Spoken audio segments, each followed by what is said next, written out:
What's up, friends? My name's Aaron Ciotti. Everybody calls me Ciotti. Welcome to Whoop Wednesday. We're going to see who wins fight night tonight. Me versus 40,000 KV702s. We've got this fresh build that I finished up last week, and you got to see my first reaction to these motors, which was, oh my god, oh my god, oh my god, oh my god, oh my god, oh my god, oh my god, oh my god, oh my god, oh my god, oh my god. Tonight, maybe I can come to grips with them a little bit. I watched some of that live stream, and like, man, it's exciting. Like the flight footage with these motors is nutty. So I'm really curious to see if with a little bit more time I can get used to these, because some of the stuff that these allow me to do is just crazy. Like some of the juicy flick kind of stuff, and just like the super quick throttle stabs that throw it like from skimming the carpet up to skimming the ceiling. That's real cool. That's the next level of, you know, sort of 5-inch, 3-inch full tilt freestyle build indoors kind of flying. So yeah, super excited to spend a little bit more time with it. I'm also going to put a couple of the other Ultimate Freestyle rigs up in the air, just as like a comparison point. We'll take a look at the 0702 32,000 kV rig with the HQ YOLO tri-blades, and then we'll also take a look at the 36,000 kV rig with the Gemfan bi-blades. And maybe we'll even throw the Mobula 6 2024 into the mix. I took those propellers off of it that we just absolutely annihilated the other day. And yeah, so I need to throw... Are those... I thought I had those bags of props over here. I really, really, really like those, the Gemfan 1219s on them. I don't think there's really much of a reason. Like, if you're a hardcore HQ fan, the HQ YOLO tri-blades are totally fine. And you're going to get a little bit better response time from them because they're so lightweight. But it's kind of splitting hairs there. The GemFan 1219s are almost as light, and man, are they way more durable. So yeah, I think the 1219S's, I'm pretty confident that these are the best bet for a tri-blade 1.2-inch prop. Everybody in this, not everybody in this house, but Maggie, and the dog all got haircuts today, and the dog looks. We all look younger. The dog looks way younger. Look at him. Hello! My name is Eddie Spaghetti because I've got worms. There's worms in my belly. I eat food and then they eat the food. It's a symbiotic relationship. Oh! I thought he caught me. I thought maybe he understood what I was saying for a second.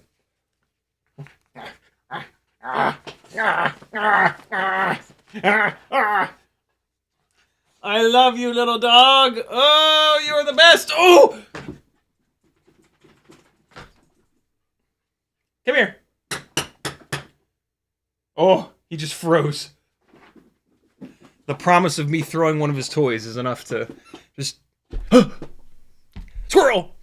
Okay, so yeah, I need a couple more of these 1219s. Left side high, right side high, right side high. Cool. I only have one set of these left. That's sad. I'm going to have to order some more of these. Big thank you to Zotek over at WeBleed FPV for sending me some of these props in red, as well as the 40,000 kV motors that we're going to continue sort of testing. They are prototypes. I have no idea when they're going to be available. He did confirm on the last live stream, though, that they are going to be available. He is going to do probably a smaller run. Like, I wouldn't think that he... I wouldn't...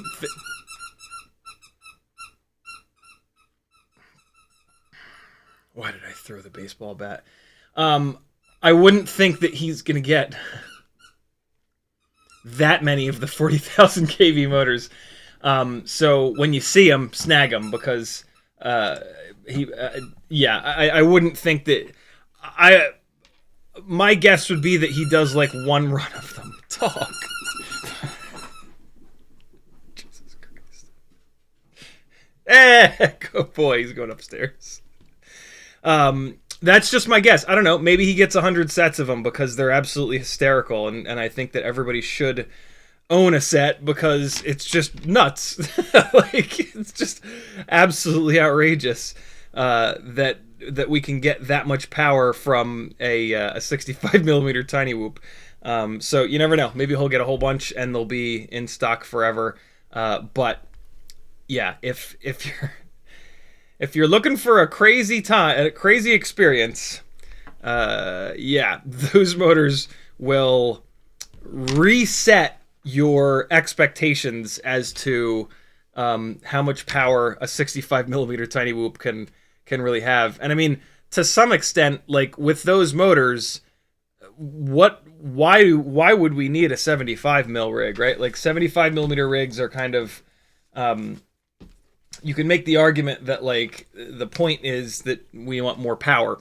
Also, we want more runtime that carry a bigger battery. But yeah, if you've gone to 75 millimeters for more power, you can come on back to 65 and get those motors, and you'll have all the power in the world. So yeah, Mobula 6 2024 is back. But yeah, like I said, the bulk of the flying we're going to do tonight is with the 40,000 kV motors because it's just outrageous. I'm just so I'm so confused that we can have a tiny whoop with this level of power. It's just banana pants. So that's the plan for now. Of course, Q&A live stream as they all are, and then do your 6 batteries, my friends. Let's all get way better together. David 4F was first. Feigning Goat was next. Frank Nicholas, Curtis Hayes, Big J 541 FPV, Scott FPV, Slow Cal, Gusto, Daniel 1964, Bo Weber, Hockey Rounds, Max Melner, Freelojo, Ethan W, Kilo Zebra, Max Melner, Douglas Otwell, Walter, Tommy B, Stormrider, Flush FPV, Mac, Dirty T, I should say. Tommy B, Northern Tier, Hockey Rounds, Raging 1337, Prop Junkie, Bob Bruce, Matt Norton, Johnny V, Mr. Blue Sky, Anonymous, Kilo Zebra, Adam Weston, McMucus, Curtis Hayes, Matty O, Nightwing's in the house. What's up, homie? Brad Mon and Kilo Zebra, Forktail Devil, Whoop Squad, and Limits. What's up, everybody? Thanks for coming. CiottiFPV is my little website with a million ways you can support me. This is a totally crowdfunded thing that I've got going on here. That way, if you see me reviewing something, I'm not bought and paid for by some company. I don't worry about the company not sending me something else. Most of them don't send me anything, and you guys pay my bills, and then I can trash everything that I want. If something sucks, I tell you it sucks. If something's great, I tell you it's great. I try to tell you why. I think I do a really good job of that. Some people think I don't. They're wrong. Maybe. I don't know. So yeah. Help a brother out. There's the Patreon. That helps me the most.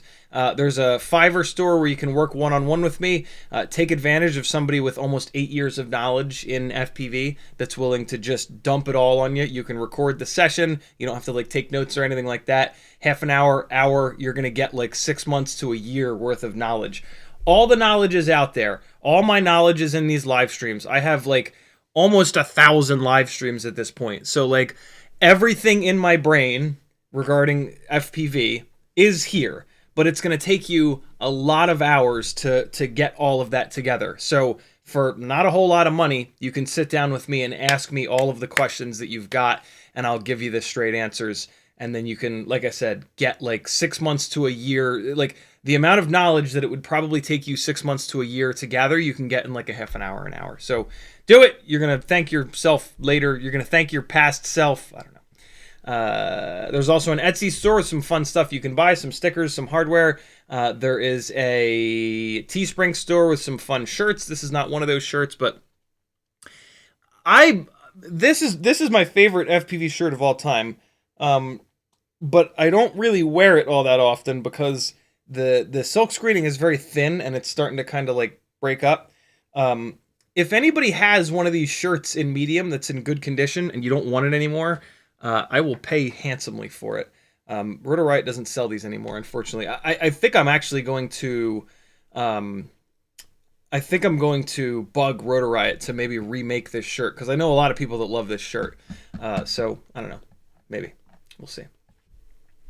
And then there's a whole bunch of affiliate links over there. It's 2024, my friends. If you're doing an order on the internet and you're not using an affiliate link, you're only hurting yourself. Those of us that create content sort of rely on those affiliate links, try to use them. If you don't use mine, that's fine, but use somebody's. It's free money. It doesn't affect you in any way. You can still use coupon codes. You can still get free shipping. It really, the only effect on your life is the couple of seconds that it takes you to find someone's affiliate link and click it before you check out. So yeah, do it, and we'll keep making stuff for you to watch here on YouTube for free. If you want to talk directly to me in the chat, all you got to do is type CiottiFPV. If you do that for me, it lights up an orange. If you do it for somebody else, if you type somebody else's name and you spell it right for that person, it'll light up an orange and they'll read your message. So if you're trying to get somebody's attention, just type their name and they'll see it. Bo Weber tagged me and said, "What's up, CiottiFPV and the Gangly Gang?" Bob Bruce says, "What's up, y'all? I made it. How's your day going? Did you get the motors I sent?" I did not get the motors you sent yet, but I have not gotten the mail today, so maybe they're out there now. We're not doing a mailbag tonight, right? Hey, you know what we are going to do tonight, though? We're actually going to do this first. We're going to do some more of the Cockroach 65 V3 frame giveaways. I keep forgetting to do that. And then on Monday night, I also forgot to do a t-shirt giveaway.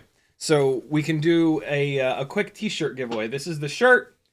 It's a extra large. Shout out to Frank Nicholas for sending over a whole bunch of awesome stuff for giveaways. So yeah, we will do this in a little bit here. Let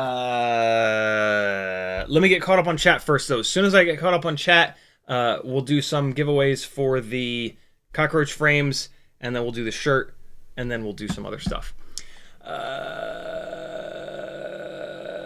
Brad Monin says, did you see where my cockroach frame failed? Maybe a stress point at that useless T-mount.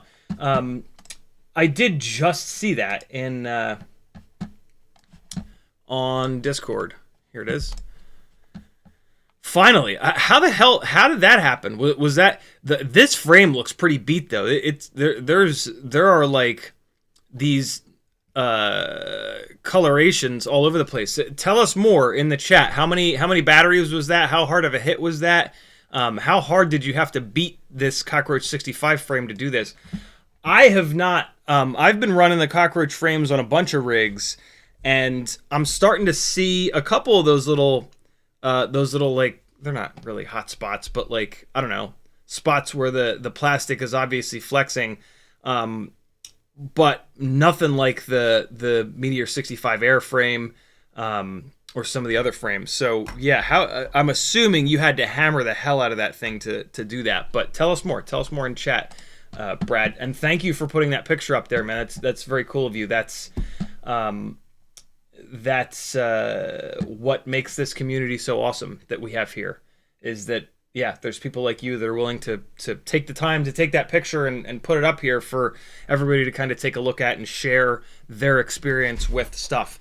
You know, I crash a lot, and I crash really hard, and I try to provide you guys with as big of a sample size as I personally can, but when there's more than just me doing it, it makes a huge difference. So yeah, keep doing that, guys. It's very cool of you. It's very appreciated. And it's what makes this little community on our little corner of the internet so cool. Freelojo dropping the Patreon link. Thank you, dude. Limit says, damn, those Red Bull shots were fire. Crazy to see FPV getting there. Yeah, I'm sure you've all seen it by now. But the Dutch drone team with Shaggy FPV from DRL, they've been working with Red Bull for a while. I'm assuming that they're on some sort of a retainer at this point with Red Bull. Their most recent project, so their previous massive project was that huge downhill mountain bike run that they put a repeater up in the air to get extra analog range to chase this mountain biker on this really long downhill run. As a oneer. They just did a oneer with them, and now they did another oneer on a 4.7 mile F1 track, chasing an actual F1 car with both David Coulthard and Max Verstappen, and just nuts. They built a one of these like high-speed rigs with all the aerodynamic nonsense to keep up with an F1 car, which will do 180, 190 miles an hour. And it's just awesome. If you haven't seen it yet, for the love of God, watch it tonight. Really cool stuff. I think the coolest thing is that they got to work with the Red Bull engineering team to make I'm assuming they did a vacuum-formed frame for the damn thing. It's just really cool. I won't spoil it anymore. You have to go watch it. It's absolutely amazing. And yeah, they managed to do a oneer chasing an F1 car around a circuit, something that I would never have thought was possible. There was only one spot where there's a chicane sequence that are very slow corners that they completely overshot it, but there's just nothing you can do. I mean, it was one of the more impressive things to me from like a flight performance aspect was that usually chasing grip cars, every single braking zone, you just go haul-assing past them, and there's not a whole lot you can do. You go railing by them, and then you 180 and slow down while you keep them in view, and then you chase them out of the corner. I guess because they were carrying so much speed with the drone in the braking zones, by coming off the throttle, they were able to slow down with the F1 car. I think it also helped that it was wet. I'll bet you in the dry they would have had a harder time in most of the braking zones, but there was one huge braking zone into a very slow series of corners where there was just nothing they could do, and they overshot and then did the 180, kept it in frame, and then picked it back up. But that was the only spot where they overshot. I was so impressed by that. And yeah, it must just be that I think it's twofold. I think it's just that when they're going 180, 190 miles an hour with this thing, as soon as you come off the throttle, there's going to be there's just, so aerodynamic drag, like if you go twice as fast, it doesn't double, it squares. So at the speeds they were going, the aerodynamic drag was just ridiculous. So coming off the throttle is going to just slam the brakes on. And I also think that, so they use the aerodynamic design that I'm sure you've all seen. Everybody that's ever made like a drone that goes over 100 miles an hour, they put a big bullet. They build it like a racing drone, but with a big bullet canopy on it. And then they make the arms aerodynamic. And so it looks like a model rocket with motors attached to it, basically, right? And so I think the other thing that was helping is that, so it's the shape of it. It's shaped like this, not like this, right? It's just this big bullet with 4 motors, 4 arms and 4 motors. I think the other thing that's happening maybe is that when they come off the throttle, it's coming up like this. So it goes from like extremely aerodynamic to like not a lot less aerodynamic. And I bet even with a little bit of pitch back, the aerodynamics change so much that it really slams on the brakes. Super, super, super impressive stuff. Yeah, they're living the dream, man. Can you imagine working with Red Bull this often? Holy Christ! So yeah, check that video out. It's absolutely amazing. YouTube just did the thing. Scrolling back up.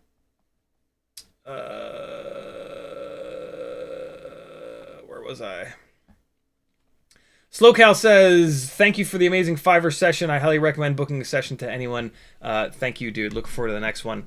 I had a blast. I always have a blast doing those. It is my honor to drop as much of this knowledge that I've picked up over the years on folks that are looking to learn.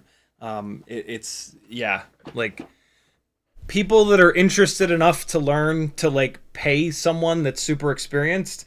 Like that's awesome.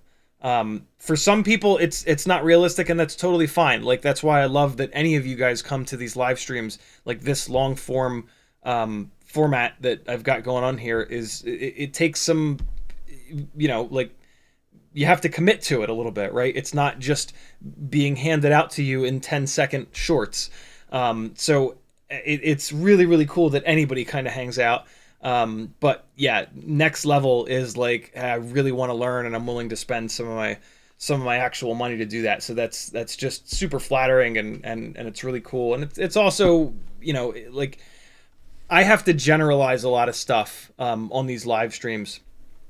When I work one-on-one with you guys, like I find out exactly where you're at as a pilot, exactly what you're flying, exactly what you're looking to do with your footage. And then I'm really able to like get granular with this stuff and like give you the info that is going to be specifically perfect for you. And that's really fun for me. Like it's really fun for me to be able to dive into that level of detail, and yeah, it's rad and I love it. And you guys are the best. Danzel the Terrible says, what's up? Half Baked says, quick tip for tuning out flyaways while diving, 65 millimeter. Great question, Half Baked. So believe it or not, so I haven't tested this with, okay. The quickest tip is to pitch forward more. When you're doing a dive, usually you'll start the dive like this, and you'll basically come down like this, a little bit of up tilt. So you're think about your field of view. So when you come down with the body of the frame perfectly vertical like this, your field of view here, where my thumb is, you're going to catch a bunch of the building. So in your frame, think of this as your FPV frame. In your FPV frame, the building is going to be down here, and then the street and whatnot is going to be up here. And that's pretty cool looking.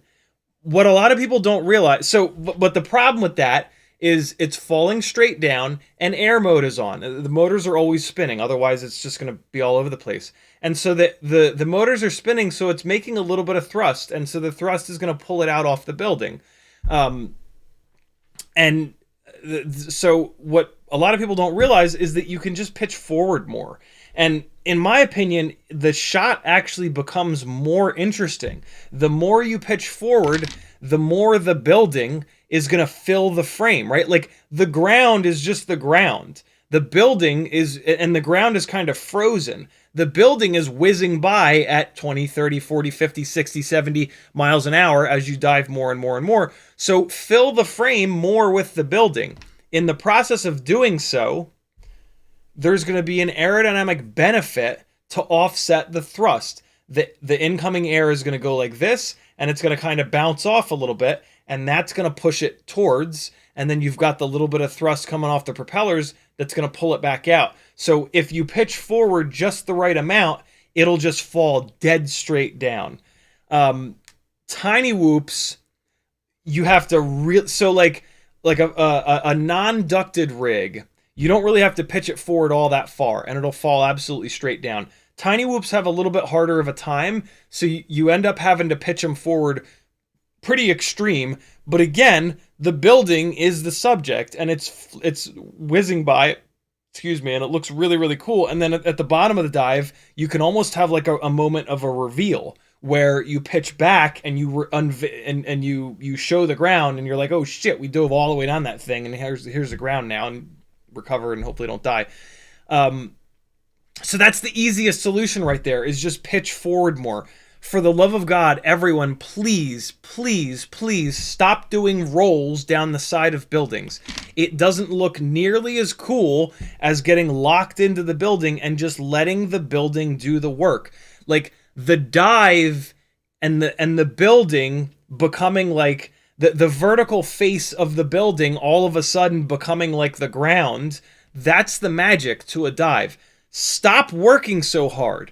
Like, stop moving the sticks around. Sometimes, like, if you have a really exciting and interesting subject, don't work hard. Just point the camera at the subject and shut up and just let the subject do the work. Dives, in my opinion, are a perfect example of that.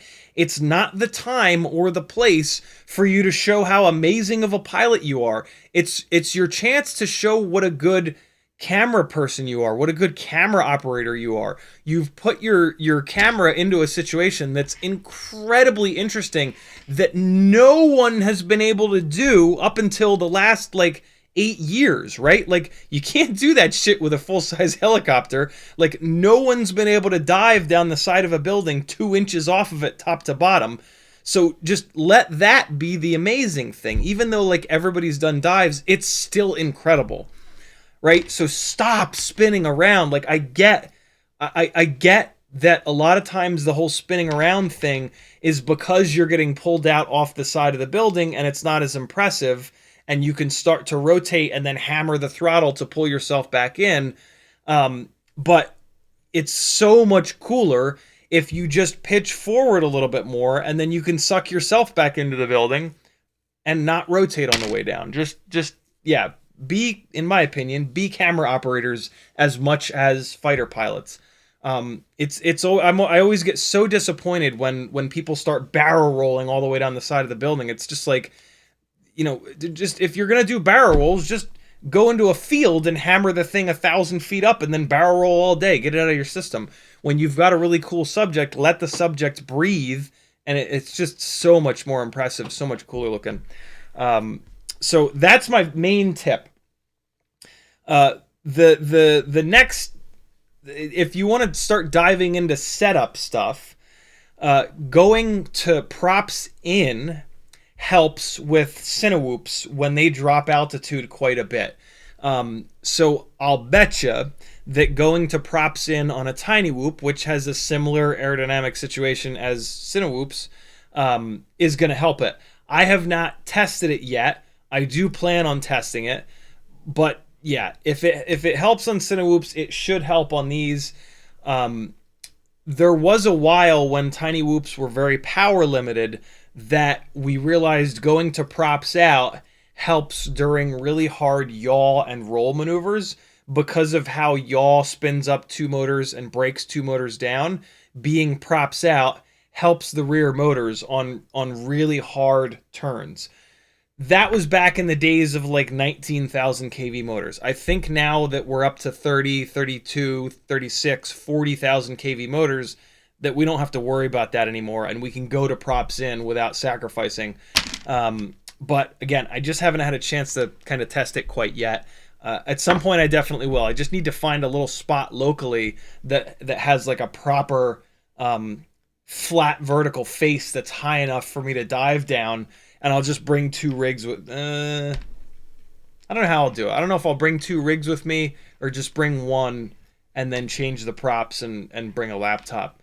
It would be better to bring 1 rig and do it, because from one rig to the next, if the PIDs are different, if something weird is slightly different, that could affect it. So I guess I'll just drag the laptop with me and do it on the same rig, because it's easy to pull the props and swap them.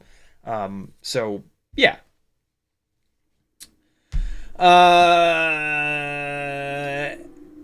And then the next, you can, if you have thrust linear on, if you have thrust linear up at like the default value of 20, I think you might want to, you can try to remove it. Ooh, you can try lowering it to 10. It's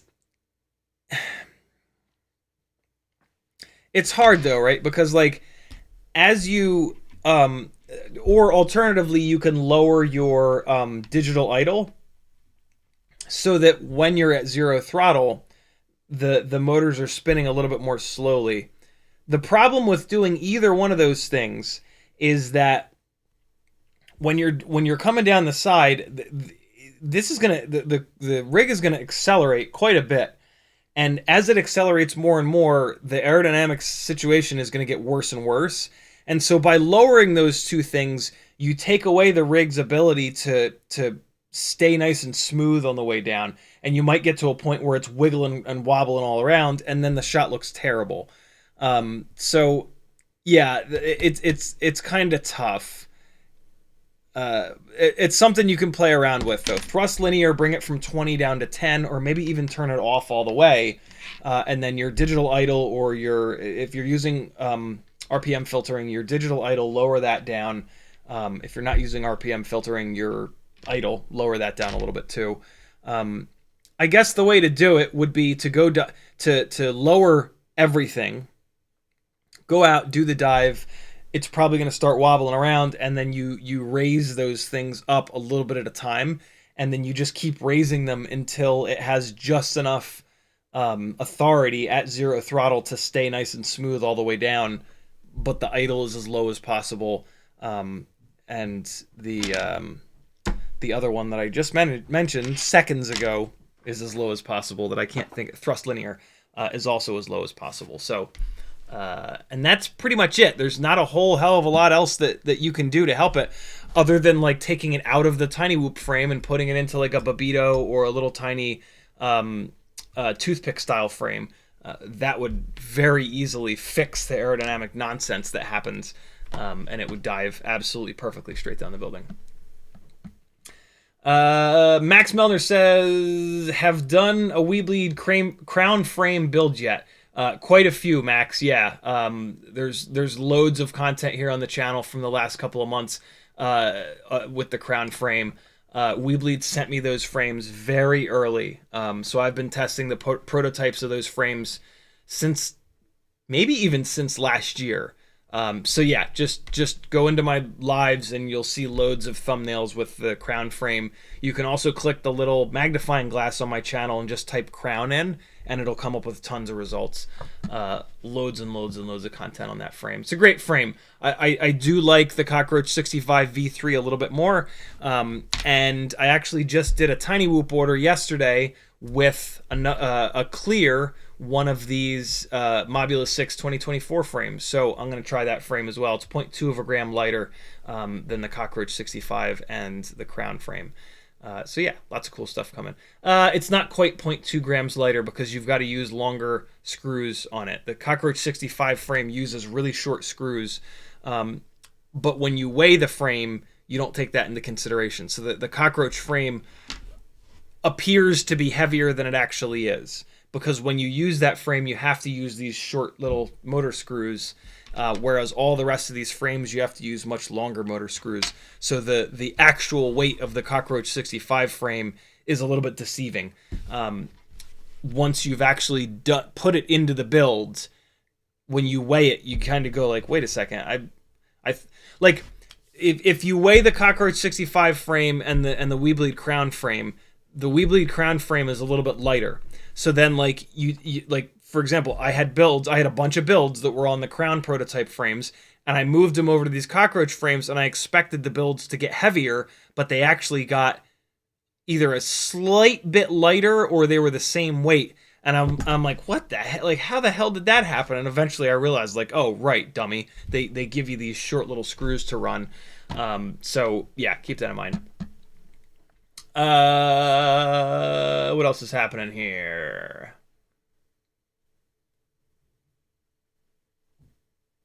Cold Front and Penguin says Radio Master Pocket or Jumper t-lite. I don't know anything about either one of those transmitters. I use the same transmitter that I have since day one, which is an FR Sky QX7. I have 3 of the damn things now. They fit my hand. I have big long fingers. They fit my hands the best. Every once in a while, I'll grab somebody else's transmitter and kind of see how my hands fit on it, and it's never great. And like, I also just kind of don't really care. Like, I will admit, it would be really nice if I didn't have to run a module and ELRS was built in. But like, it's not that big of a deal. And there's really, like, that is the only thing that has changed on these transmitters in the last 8 years that I've been doing this that warrants changing.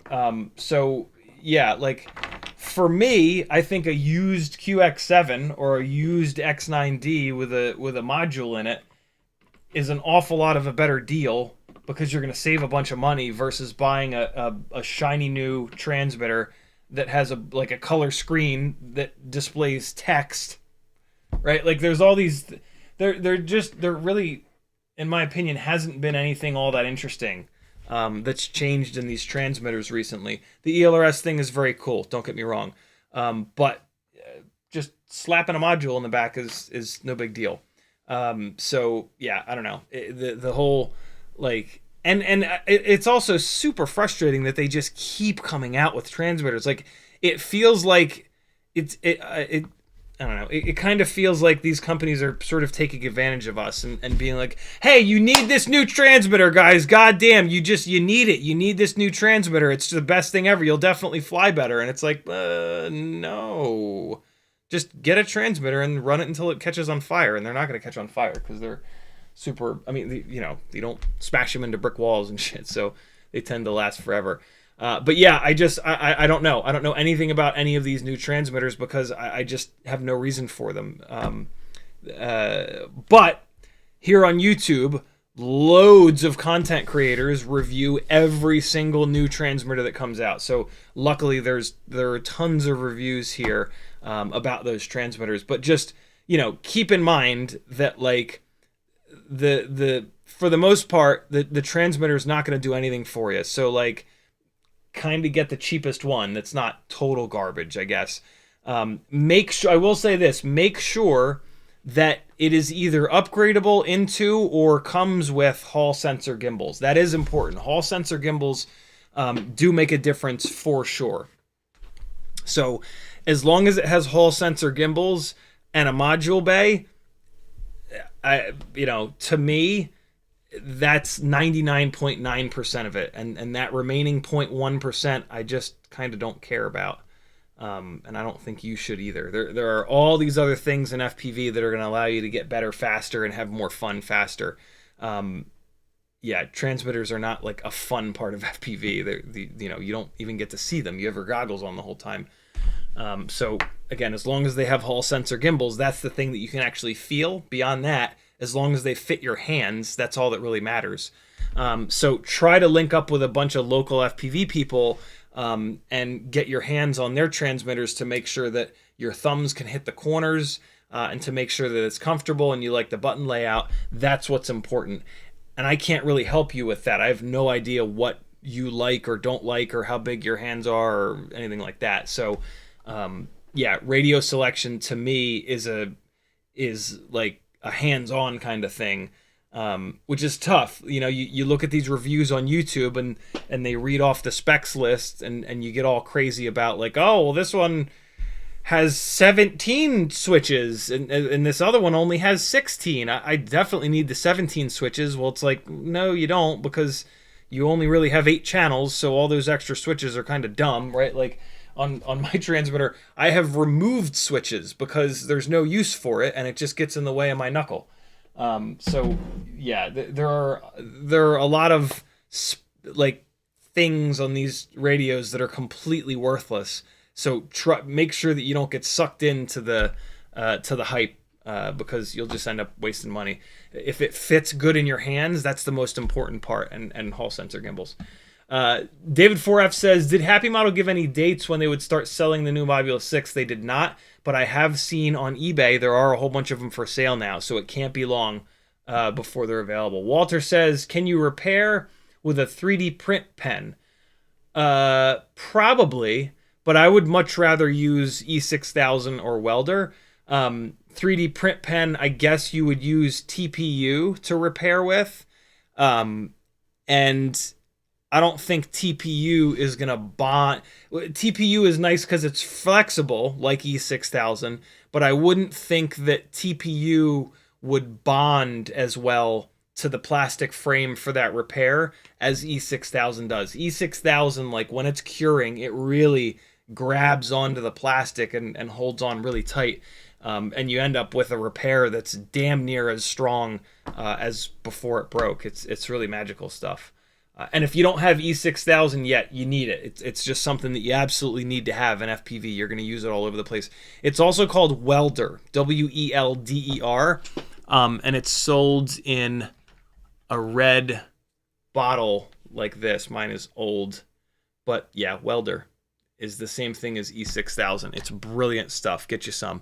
If you're doing an order on Tiny Whoop anytime soon, Jesse actually sells T7000, which is a black variety, very similar to E6000. And then he sells this really cool tube of E6000, which has this incredibly fine applicator point on it.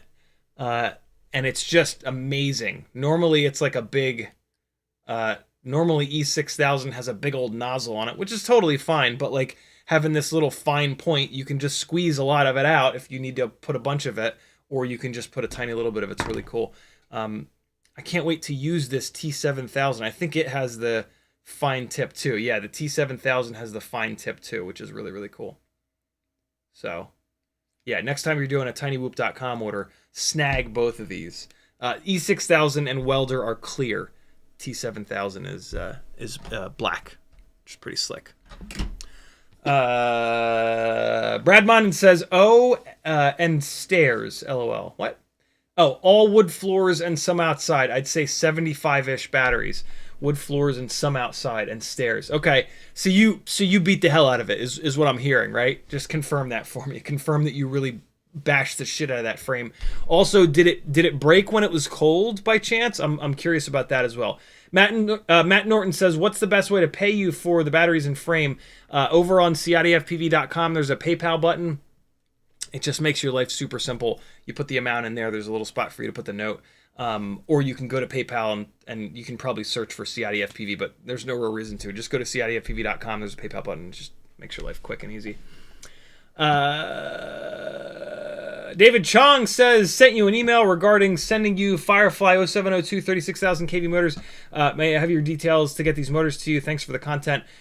Indeed, I will get back to you as soon as I can, David. I was out with Maggie all day, haircuts and running errands and all kinds of stuff.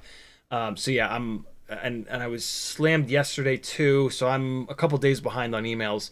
But yeah, I'll get caught up either tonight or tomorrow, and I'll get back to you. Sounds good, brother.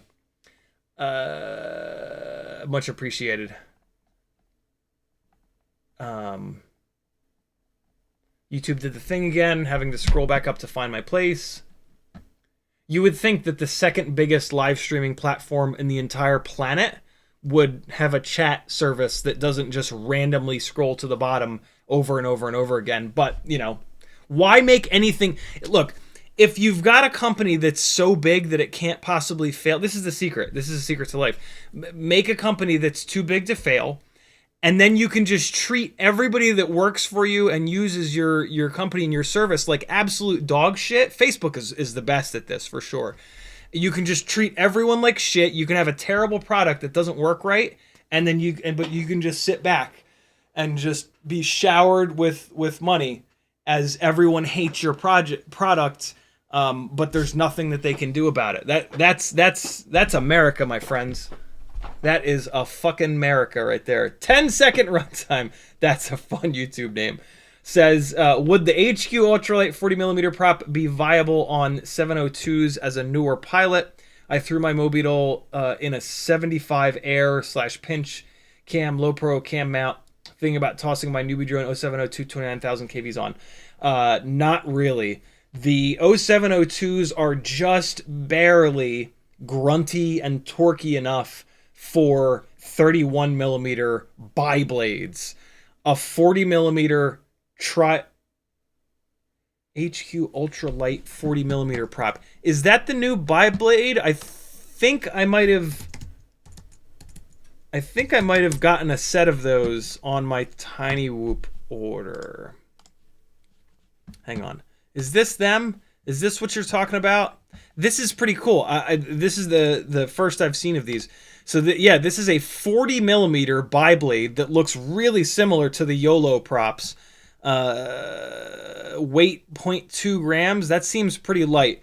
The weight of these propellers is probably okay for a 702, but the fact that they're 40mm, which is 1.6 inches, is almost certainly not going to be okay for an 0702 motor. It's just, you're just kind of asking a little bit too much of it. You can certainly give it a shot. Like the motors aren't going to like catch on fire or anything like that. I mean, they actually could. Not really the catch on fire, but you could potentially melt the enamel off the windings. Probably not. That will probably not happen.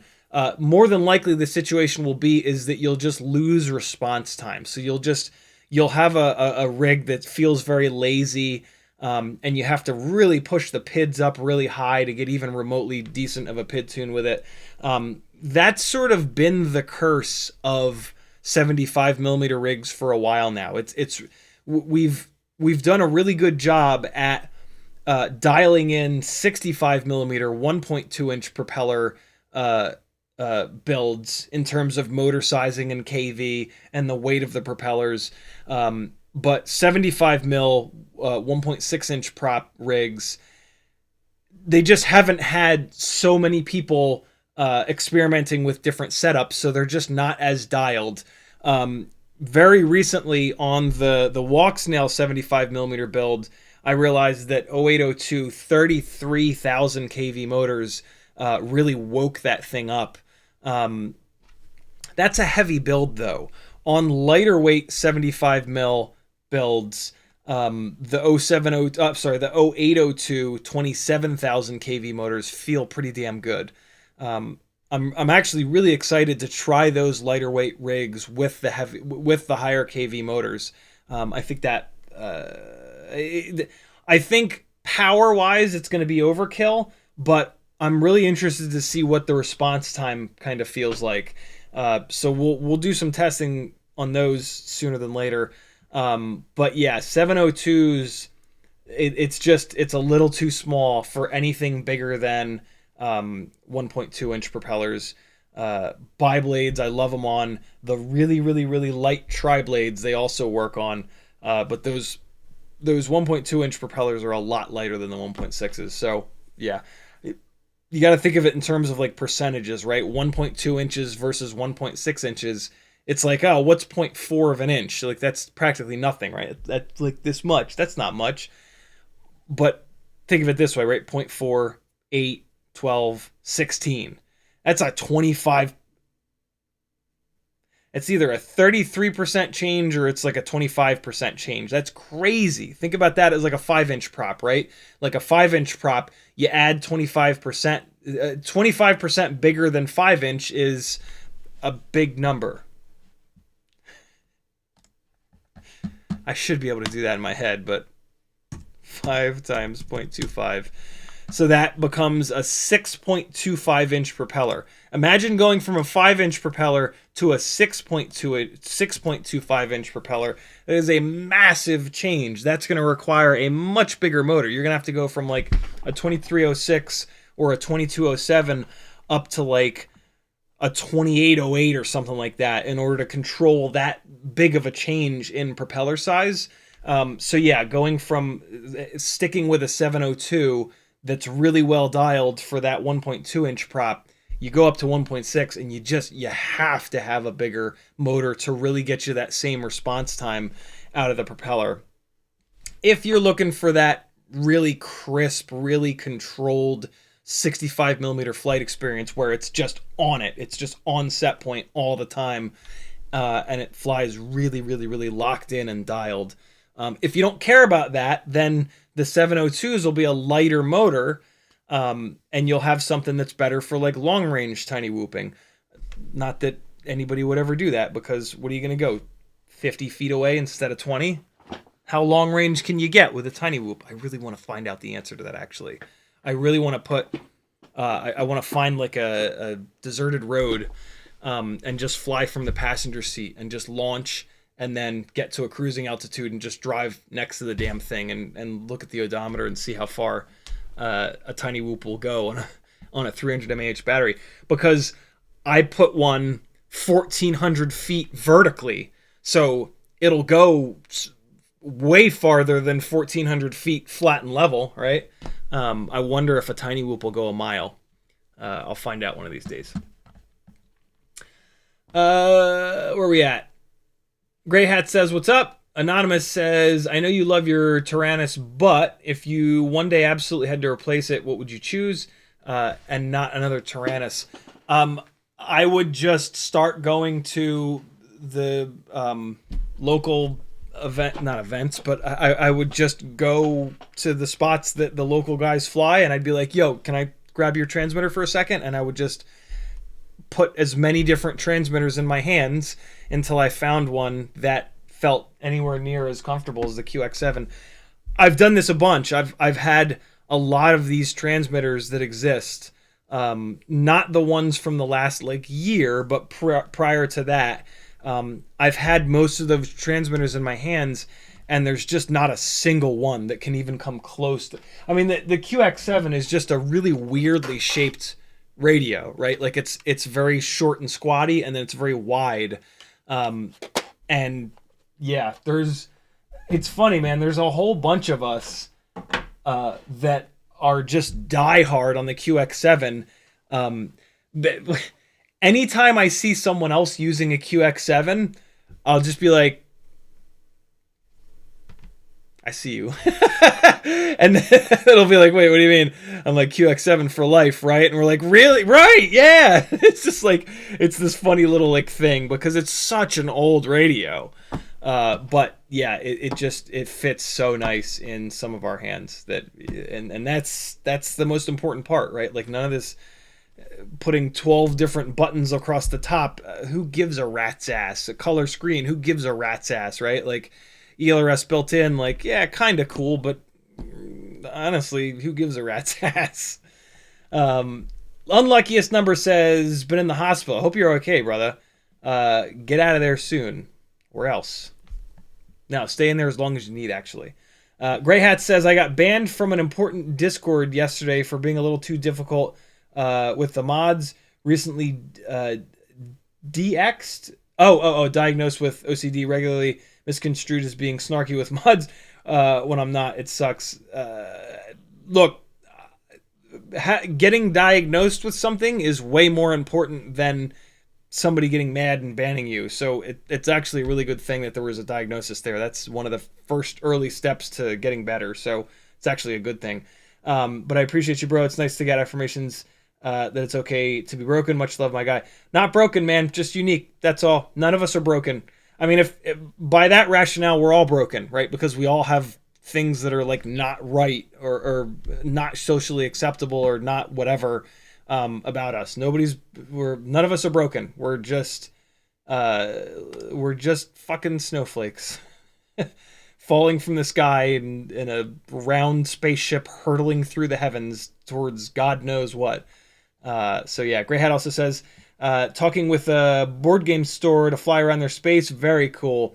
For a video for the website, maybe during a tournament. How many passes should I expect to have to fly trying for a oneer?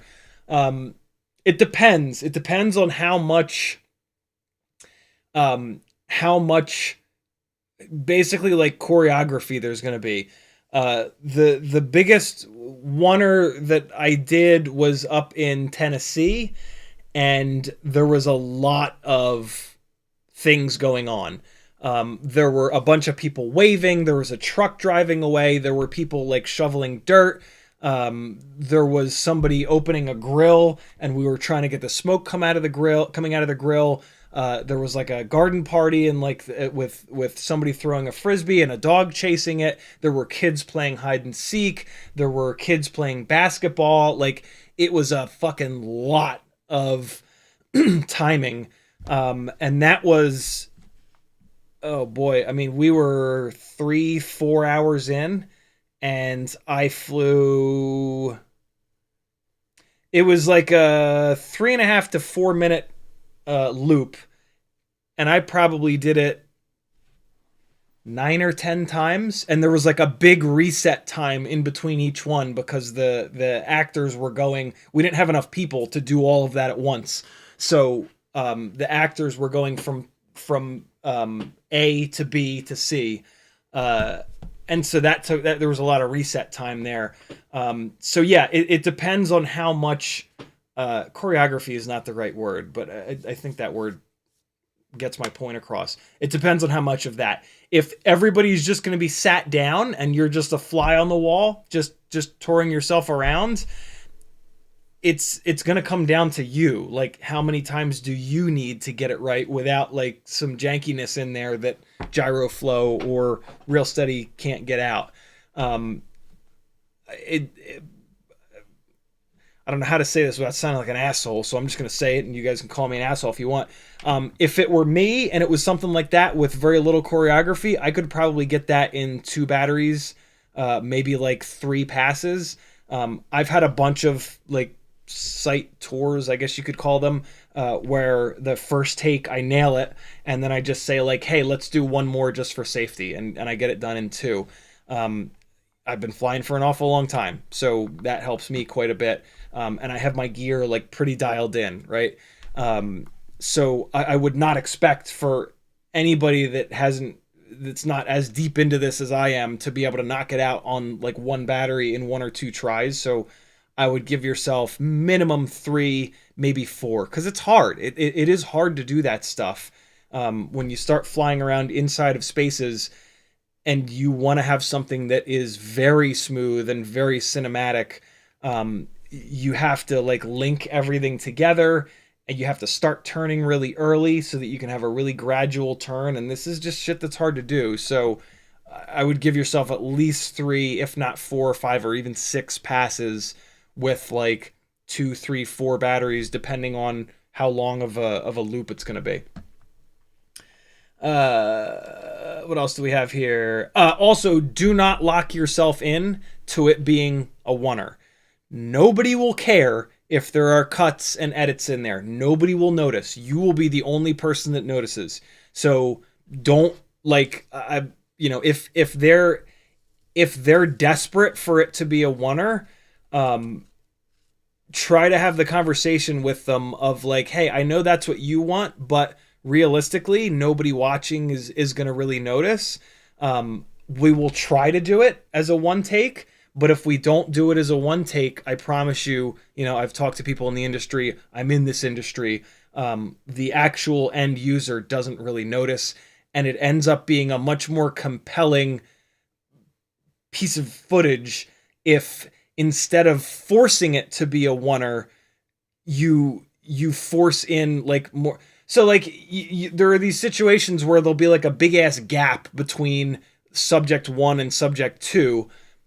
It's way shittier to watch. You try to cover that distance between the gap versus putting a cut in, or it's just set up in a way where there are just a lot of situations where throwing a quick cut in and going from something interesting to something interesting versus covering this distance of garbage where people are going to be like, because people will turn shit off if you don't like keep hammering them with interesting stuff every like couple of seconds. So try to kind of have that discussion with them if they're hell-bent on it being a one take.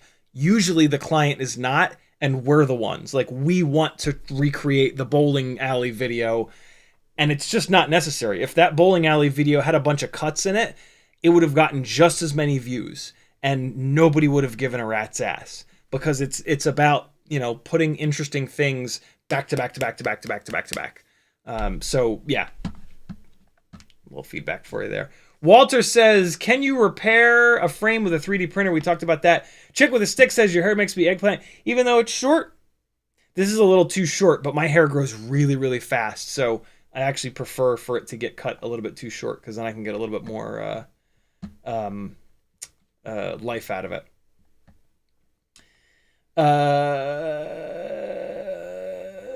Gray Hat says, if I'm only getting one or the other, should I get E6000 or T7000? I've never used the T7000, so I don't know if it's weird in some way, so I would say E6000.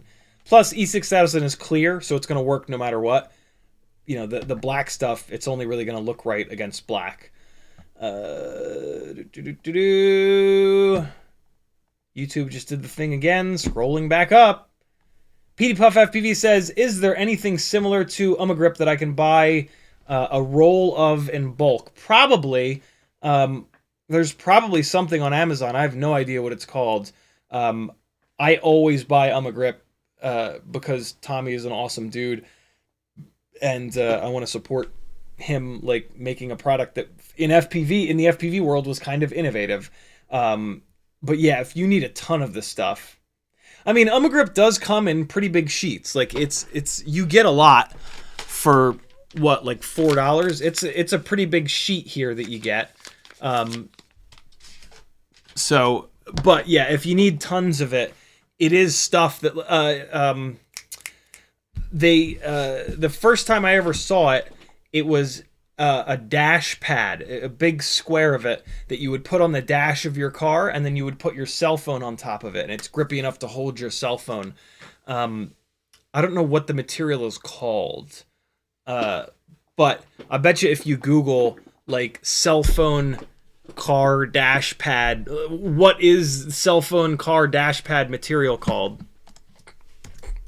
What is the material called that the cell phone dash pads are made of?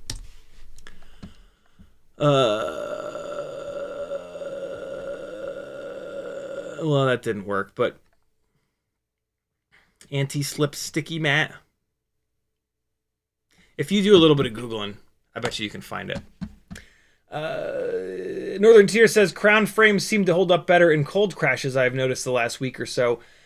That's not super surprising. The crown frame is a nice soft plastic, so when it gets cold, it probably doesn't get really brittle, which is great. I love that. It's really cool that we've got a bunch of different really good frames now that are all made of, like, slightly different materials with slightly different sort of geometries. It allows us to find the perfect frame for us, right? Perfect frame for our climate, for the way we fly.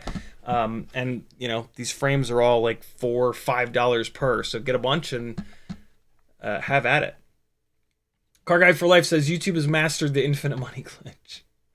Yeah, right? Google has mastered the infinite money glitch, right? Brad Mondin says, yeah, pretty new pilot trying to power loop sailboat straight into the ground. So yeah, although it didn't break outside, it was cold when I flew it outside, so that might have contributed. Okay, cool. Talking about the Cockroach 65 V3 frame. Unluckiest number says, have you seen a triangle drone fly that has dead cat arms and a long tail with dual motors on each? I haven't personally seen one fly like in 3 dimensions in real life, but I've certainly seen loads of videos with those. I think those are called Tri-Y. Kebab of FPV Cycle actually has a really cool... he did a really cool series of testing with a Tri-Y setup that you can see over on his channel. Huh. Did he maybe not call it Tri-Y? Let's just use try. I think it was 2 in the front, 1 in the back. What the hell? How is the search not finding it? Are you kidding me? Shouldn't be too hard to find. It's right around here somewhere. There it is. Y6. Yeah, there it is.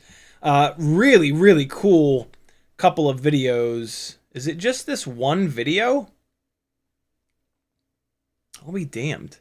It's just this one video. Yeah, give this a watch. This is... Everybody give this a watch. This is really cool. This is a really cool little project that that Rugi did. Really neat stuff in there.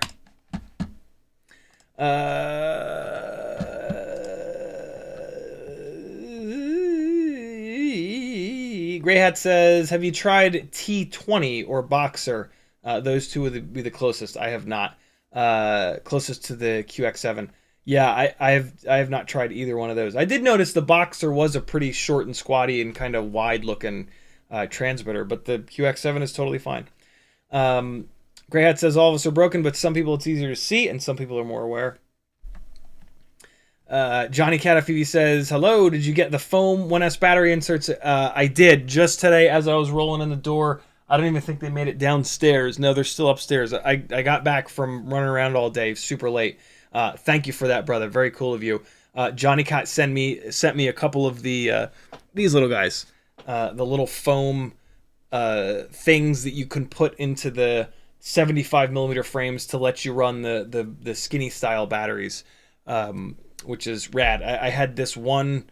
I don't know where this one came from, and I said on a live stream at some point, like, hey, does anybody have these floating around? I'd love to have just one more. And Johnny Cat was like, I got you, brother. So thank you, dude. Very cool of you. Grey Hat said, wow, it's doing it a lot today. Jesus. No special choreography. Your comments are helpful. Should be an easy flight, easier than my basement. So I think 5 to 10 batteries to get it to good, to have a backup. And then trying for the wonder but not dying for it. Good. Longboard video is widely regarded as one of the best cinematic videos ever, and it has lots of cuts. There you go. Denzilla says, I'm pretty sure Ummagrip is alien tape. There you go. Search for alien tape. Hey, awesome. All right, we are caught up. Let's do some giveaways. What do you say? Hey, what do you say? Let's pull up FPV raffle. All right. Everybody stop using the chat for a minute. All right? Stop using the chat. Everybody stop. No more chat. You got to wait. No chat. No chat. We got to give this a couple of seconds to let the chat empty out for me to do this in the easiest way possible. Stop it. Stop it. Stop it. Stop it. Stop saying okay. All right. Leave the chat for a second. Newbie Drone has very kindly given me a list of coupon codes. And the only requirement is your name and your email address, but I'll get that to you afterwards. So the reason why I need you guys not to use the chat is because there is a participants thing in the chat. So in a second, I'm going to tell you, stop putting thumbs up. In a second, I'm going to tell you, if you're interested, I'm going to tell you to just type like period into the chat. I'm going to tell you to type anything into the chat. And then it'll let me grab this participant list and I can just dump it in. It just makes my life way easier. So no chatting. Stop it. Stop typing into the chat. Stop it. No, stop it. Not yet. Don't type anything yet. Although it sort of doesn't matter. I guess you can start now. Type something into the chat if you're interested in winning a Cockroach 65 V3 frame. If you're not interested in winning a Cockroach V3 frame, don't use the chat for a little while here. Just give us a couple of minutes. But type anything into the chat for the next few minutes, just once. We don't have to fill it up. If you're interested in winning a Cockroach V3, you will just need to message me and say, yo, please give me my coupon code.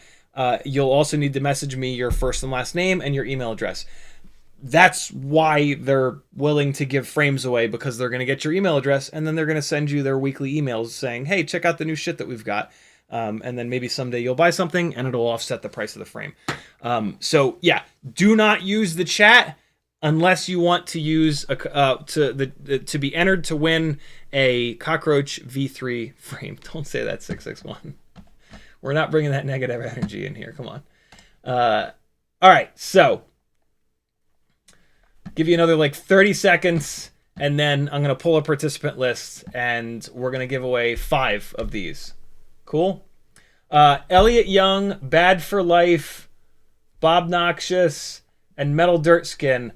I have you in here as having won, but I don't have your email address, which makes me think that I never got a message from you to give you your actual code. So yeah, you've all already won. I just need a message from you somewhere, anywhere. All my contact info is over on CiottiFPV.com. For me to send you your code, and away we shall go. So all right, now type things. If you don't want to win, don't type anything. But now, everybody that wants to win, type something into the chat again. Anything into the chat, and I'm going to pull a participant list in 30 seconds. And then, we'll blow some tickets away. And away we shall go. I feel like I'm about to sneeze. Or I'm having an allergy attack. Either or. All right, cool. I give you guys enough time. Here we go. I'm going to copy this big list here. And I'm going to paste it in here. Yeah, there we go. Now we're talking. All right, and there's no time codes. There's no garbage in here. A nice, clean list. We figured it out, man. We figured it out. Cool. All right, so I'm going to click Submit here. Here's all of our little tickets, and we're going to do 5 of these in a row. Cockroach V3, it's a coupon code. It's basically just a $4.99 discount code, which is the price of the Cockroach V3 frame. So you go on Newbie Drone's website, you add one of these frames to your cart, you put the coupon code in, your cart ends up being $0. You're going to have to pay shipping. My recommendation is to surf around on Newbie Drone's website and get some other stuff, and then you basically don't have to pay shipping. Newbie Drone's website has all kinds of cool stuff. They are a really good website to dive deep into because there's like hardware and stuff that they've got that nobody else has. So yeah, really, really cool website with a lot of good stuff. They have Axis motors that nobody else has. I think they're the only place that has the high KV Axis 1404s, which are a fucking awesome motor. So spend some time on Newbie Drone's website, surf around, you'll find something or other that you can actually buy so that you are truly getting this frame for free. And if you buy enough stuff, you'll actually get free shipping, so you can really get it for free. Ready? Here we go. Oh, God! Goat is dying. Goat be dying, but that's okay. He's lived a long and happy life. I thought it said Grips. Gippsland Drone Flyers. Congratulations. You have won, my friend. Message me and message me your first and last name and your email address, and I'll send you I'll reply back with your code. Oh, God. Please do not message me on Facebook.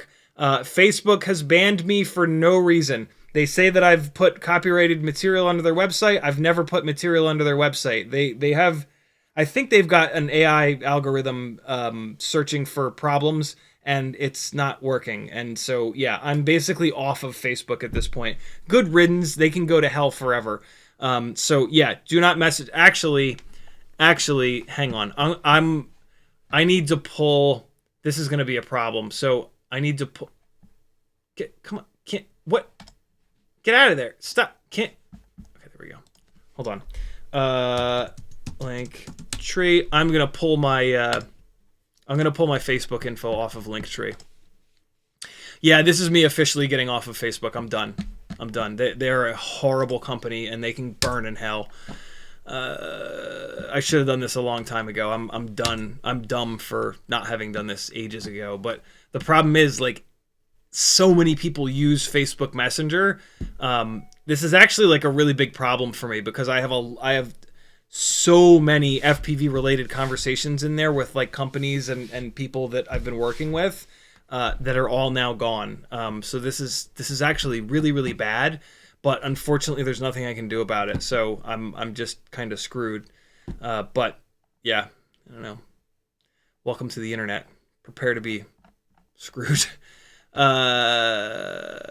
the hell do I remove something from the header? How do I edit my header? What's happening? View archive? No, that's not it. Where's the link tree? Come on, man. Is it an appearance? Add social icons. Here we go. Okay, here we go. So then Facebook we are going to remove. All right, cool. So now you can't even see my my Facebook info on there. All right, good. And let's go back here just to make sure it's saved. Yeah, the studio lights are like bothering me right now. I don't know what's happening. All right, cool. Now you guys can't find my face. Well, if you already have me friended on Facebook or whatever, don't message me on there. I'll never be able to get back to you. Let me just copy this and drop it in here. All right, cool. You're in there, brother. Shoot me a message anywhere other than Facebook, and I'll hook you up. We got play again, and huzzah, MFers. Daniel 1964 is on the top left. He's hanging in. Slow Cal bottom right. He's still there. Bent FPV just got blown away. Everybody that I just mentioned got blown away. Brooklyn. I wish this font was a little bit different. Brooklyn NRC? That should be NYC. Maybe that is a Y. What a weird font that's on here. Brooklyn N something C. Congratulations, you've won. Shoot me a message. First name, last name, email address. I'll send you a code, and you'll get yourself a free Cockroach 65 V3, my favorite of the new lightweight frames. One more time. Here we go. Tony Morgan, top left. He's in there. FPV, top left as well. He's still there. Raging 1337, top dead center. 16-bit top right. He's still in the running. Veritas Weasel as well. Nope. 16-bit FPV. Look at that. I called it. Congratulations, dude. You have won. Let me add you on here. We're going to do two more. Here we go. Play again. Hey, it's already spinning. Danzilla Terrible's hiding to the he just got blown away. 661 FPV is in the bottom right. He's hanging in. Slow Cow just got blown away. I got blown away. Half Baked bottom left. He's still hanging in there. Oh, it's a 661 or Half Baked 661. Congrats. You've won, dude. Shoot me a message. I'll hook you up. And the last one. Shout out to Newbie Drone for sending this doing this. This is very, very cool. And Paul Tsang is hanging in bottom right. Walter just got blown away. P. Morty got blown away. Veritas Weasel is our last winner of the night. Guys, can you do me a favor and remind me? I keep forgetting to do this, which is kind of silly. But we've had a lot going on lately. So, yeah. But if you guys remind me, they told me I could do this like every single stream if I want to. So if you guys tag me, if I haven't done it on a stream and you tag me in the stream and say, yo, do the cockroach frame giveaway, I'll do the cockroach frame giveaway. We've just had a lot to do, and there's unbelievably, like, it's hard for me to squeeze all the things into a 2-hour live stream. And so, yeah, I'm always so focused on like getting everybody covered in chat and then whatever the subject of the live stream is, that it's hard to do everything. But yeah, by all means, remind me, please. And we can do this every single live stream. Hoarding them for myself. Yeah, that's it. Hockey rounds. I actually, last time I ordered from Newbie Drone, I bought myself 6 of the PC frame, the lighter Cockroach frames, 2 of every color. And so, like, most of my rigs have been swapped over. We've got, as an example, in a minute, we're going to fly 3 rigs that are all on those frames. 2 of these are on the clear PC ones, 1 of the blacks, and then I don't know what to do with the white ones. The white frame is really cool looking, but it doesn't really match the Newbie Drone canopies. I guess I should put it with like a McStinky canopy or something like that. Do any of you guys have white TPU by chance? If anybody has white TPU, and you're like kind of good at 3D printing because the McStinky mount is kind of hard to print, that would be super dope. I would love a white TPU 20-degree McStinky. So yeah, let me know. And I think there might be a new really lightweight camera mount on Thingiverse. Or it might be on... No, I'm thinking of tinywhoop.com. I don't know. We could take a look around for... Wait, no, there is. There's a new lighter weight McStinky canopy. If you have white... Danzilla the Terrible has white TPU, and I'm pretty sure he has a Ninja with a 3D printer. So you guys are all off the hook. Danzilla, are you willing to... Let's take a quick look. Hold on. I'm pretty sure that if I go to... Here's what you do. You go to my website. Check this out. You go to my little website here, and it doesn't work. Great. What the hell? Oh, you fucking bastard, you.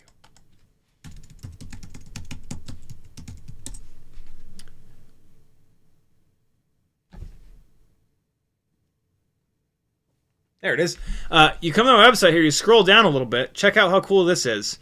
My Thingiverse favorites. This will take you to all of the things on Thingiverse that I have favorited for myself or just that are cool looking. What? Yo.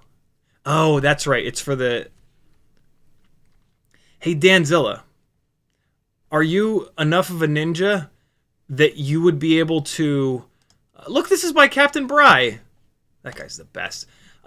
Are you good enough at 3D printing that you... Actually, I can probably just ask him to customize this for the walk snail camera. This might solve my chase rig thing.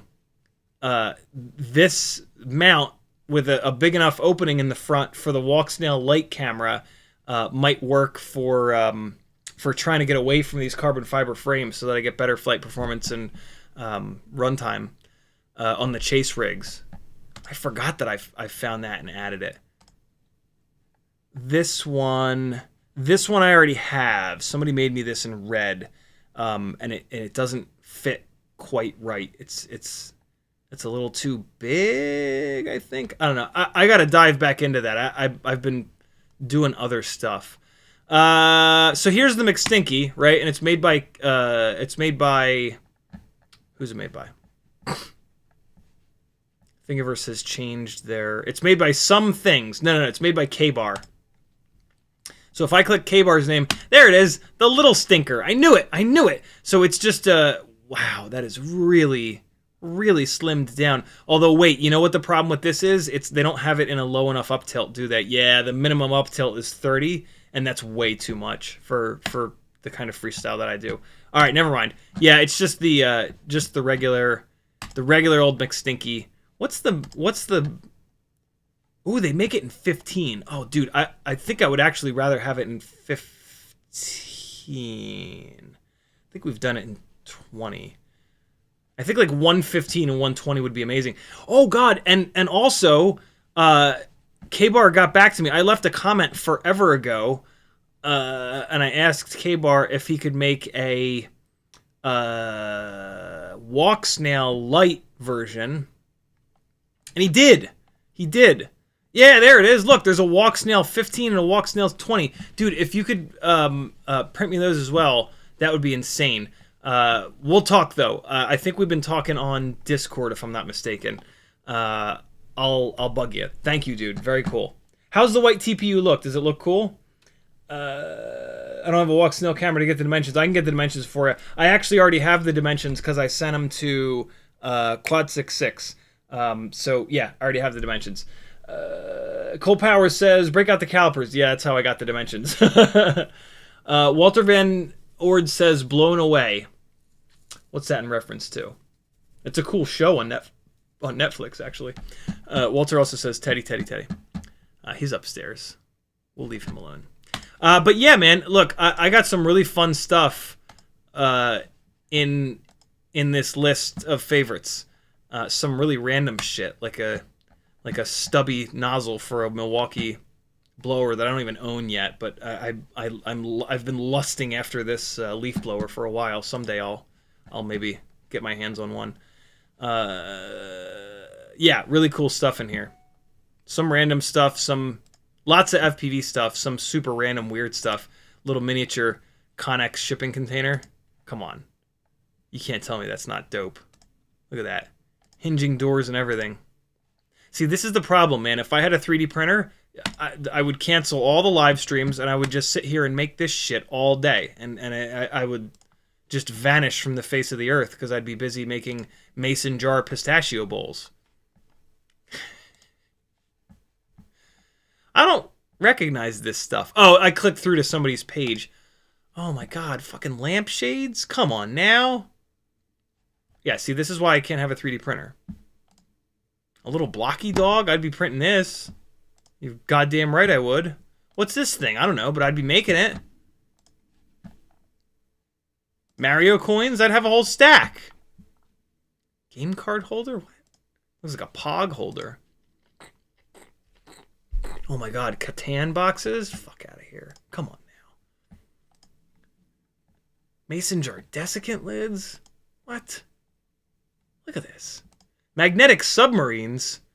What the hell is that for? What would you possibly do with a magnetic submarine? Throw them in the pool and chase them, I guess? I don't know, but I want them. I don't want them, I need them. I need them. How do I have 5 pages of shit? Good God. This is, if you go back to page 5 like I just did, there's some old stuff, man. Look, Baby Hawk stuff. This is from way back in the day. Baby Hawk stuff, Baby Hawk dead ferret mount, mullet mod. Oh my God. This was the mount that we used to use on Tiny Whoops. The lens of the camera clips in here. And then this little platform on the back is for the VTX. Boy, have we come a long way with Tiny Whoops. Look at that little Ishin VTX 03 holder with a little thing for a beeper. Ishin VTX 03 20x20 mount. Yeah, yo, Thingiverse, what a magical website. Look at this. That's the dumbest thing ever. But I mean, I'd be making it. Right now, I'd be printing it, actually. Wouldn't use it, but I'd be making it. Nemesis X. Oh my god, remember this goddamn frame? Wow. What a blast from the past. Look at this ridiculous camera mount. Yo. Man. Oh, dude, I remember this. This was like... I remember when I found this mount, I was like, that's it. That's the ultimate mount. That's the one that I need. It's got antenna holders. It's got a pocket in the back for my VTX. I can put this amazing brand new Runcam Swift Micro that had just come out into it. This is going to change everything. What a nightmare. This was the carbon fiber frame, the KT100, it was called, that I upgraded my Baby Hawk into. Wow. Yeah. That's hysterical. Okay. Let's fly 40,000 kV motors, my friends. White TPU is good. It's white. That's all it says. Cole Power says you need a printer. I hear bamboo are amazing. I won't do it. I can't. I know better. I know myself better than you guys do. Denzel the Turbo says, wait till you see what I 3D printed for your birthday. Oh, shit. Veritas says, great news. Great news. To keep you doing live streams, we asked Zuckerberg to AIU the 3D printer ban list. Walter says, I like the Creality. They help you if you're nice. Nope. No 3D printer for me. No, no, no. No, no, no. All right, let's fly. 11 billion kV motors. We're just gonna dive straight into it, and then we're gonna put a few batteries in, and then we'll switch over to a couple of the other rigs for a little bit of context. But we're gonna dive straight into 0702 40,000 kV motors on the ultimate freestyle tiny whoop build, which is the most magical build in all the land. Although it is almost outdone by the Bind and Fly Mobula 6 2024, unbelievably. But this build is still totally valid, totally viable, as the gamers sometimes say. All right, I can't get that hair out of there, but it's fine. Here we go! I need to fix this OSD. It's getting all cut off on the top right. It's got this weird-ass font. Where's the battery voltage? What's happening? Give me battery voltage. It's a battery. There's a battery in there. Why are you being such a jerk?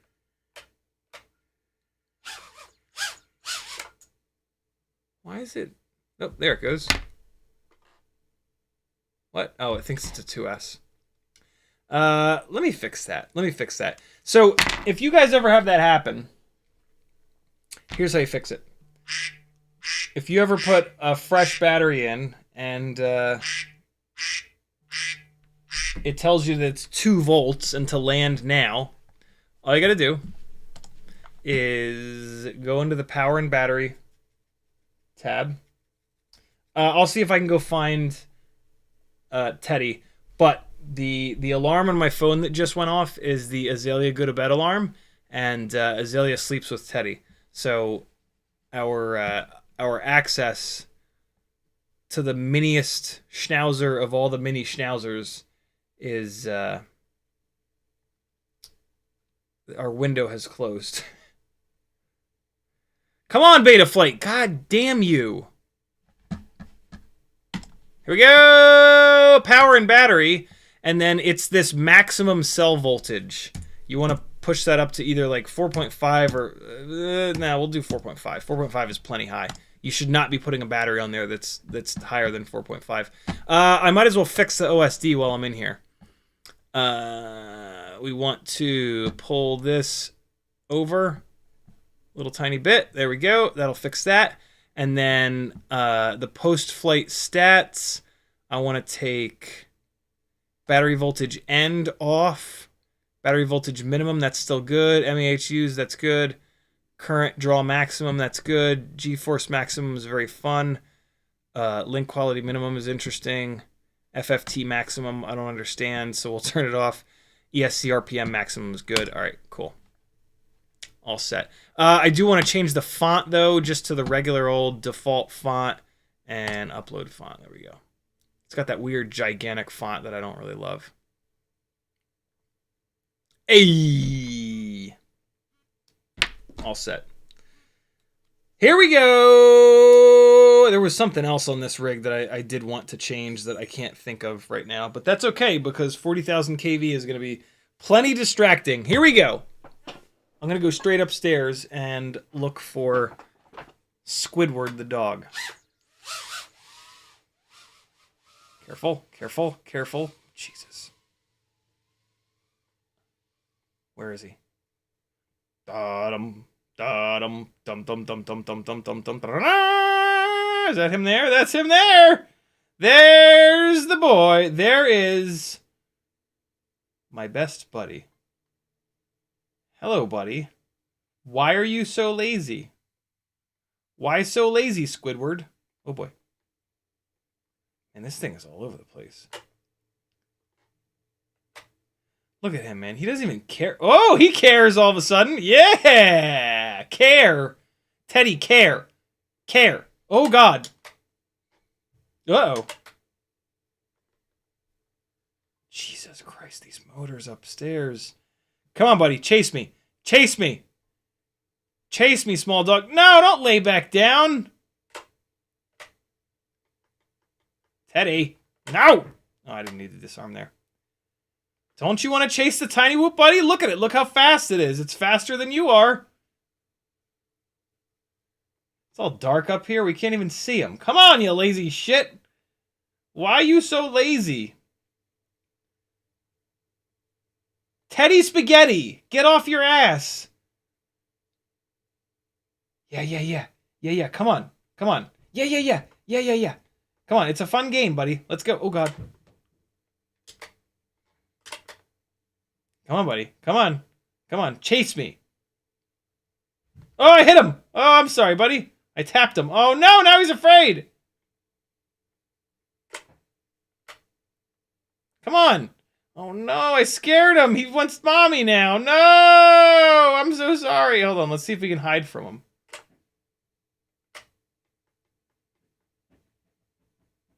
Look, buddy, it's bouncing up and down. Oh, no, I scared him. No, he's never going to chase it again. No, hold on, I'll chase him if I have to. I don't care. Go, buddy, go. Go out there. Yeah, I'll chase you. It's fine. Oh, man. Recently, he's really not cared about it. I think he just kind of got used to it, not catching it. Oh, boy. Right into the crossbar. Man, we had a good run with him. I mean, it makes sense. I feel terrible that I just bumped him just now. I mean, I didn't really hit him hard, but... Look at the power. My God, man. I mean, to be honest, I can't believe I haven't hit him yet. Oh, boy. This battery's pretty done. Goggles are also fogging up. Man, yo, I mean, we've got a lot of live stream content with that dog being absolutely incredible. So I guess we can. Oh boy. Hey! Oh, it's not gonna come out of there, is it? Nope. Hey! Yeah! Never say die. I'm not flying well tonight. I'm gonna be defeated by the 40,000 kV motors. I can almost guarantee it. It will be nice when I can get the fog out of my goggles, though. Oh boy! All right, let's get this battery out. Oh, man, I feel so bad. God damn it, Larry. Four Little Pig says, looking to do the ultimate Tiny Whoop build with HDZero. Any thoughts? I've done a whole bunch of live streams with with that exact same setup, but with walk snail, which is 1 extra gram. So yeah, just search my channel. Go to my channel, and then there's a little magnifying glass. Click it and search for walk snail, and you'll find those. Best bet is the Beta FPV. Oh man, the antenna just popped out of the thing here. Beta FPV 5 amp AIO, the one that all the racers use, and then fairly high KV motors, 32,000, 36,000, because of that extra weight, are going to really help out quite a bit. Runtime is the biggest problem. That's the biggest challenge with it. But it flies staggeringly good for what it is. Yeah, it's really, really wild. Damn it, this video antenna is gonna start popping out, and it's gonna annoy me. But whatever. Okay. Jake FPV says, "What goggles are you using?" 5-year-old Fat Shark HD3s. Ready? All right. Let's get some actual flying in instead of just harassing the poor little dog. I also need to spend a little bit more time dialing in the throttle expo on this rig. Whoa! Fan got me. Is he still waiting at the door? Oh, buddy.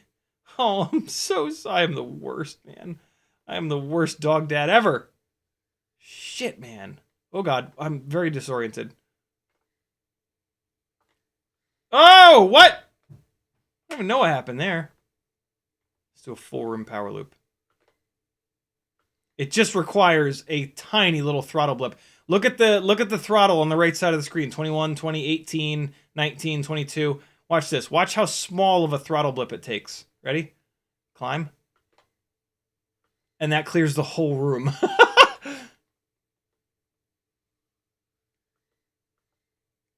Wow. This thing feels right up here. Whoo, shit. That is crazy. Ooh! I haven't hit that before. Did I wiggle it? Did I hit it hard enough to make it swing? No. Lamp don't care about tiny whoop. Let's see what this move looks like with these motors. Oh, yeah. Wow, man. You just blip at any time you blip the throttle and it just eats. Oh! Oh, fuck. Where am I? Where the hell am I? I think I'm behind the sink. I gotta go get it. I don't know where it is, though. Hold on. Be right back. Speaker on your drone to tell him. Be right back, friends. Be right back. Daddy, I'm sorry, buddy. I'm sorry I bumped into you. I love you.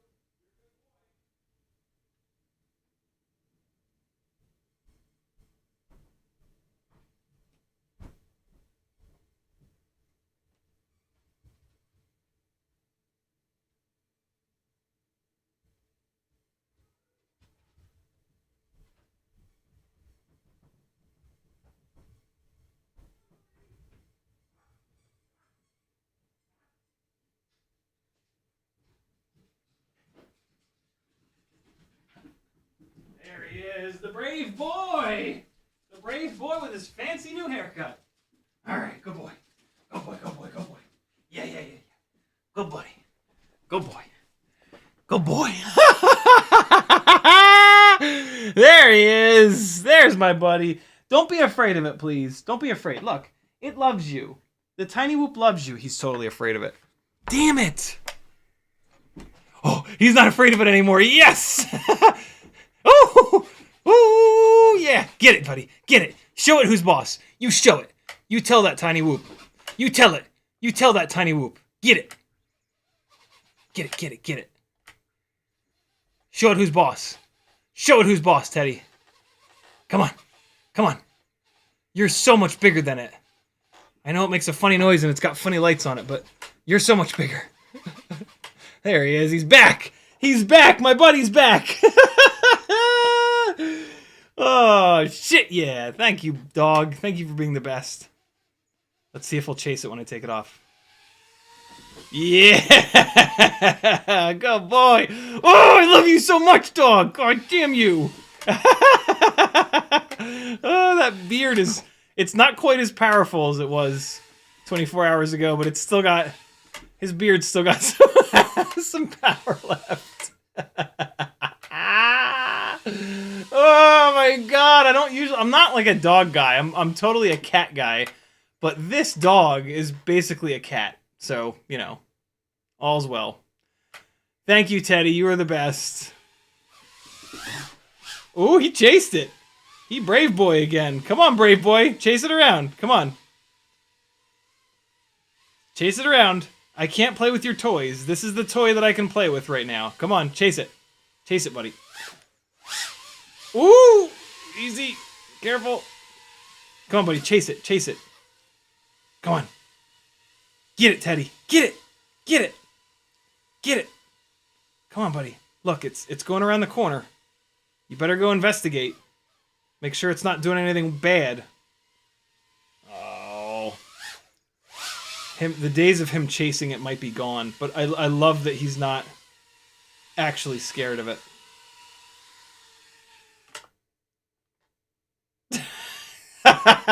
Just like his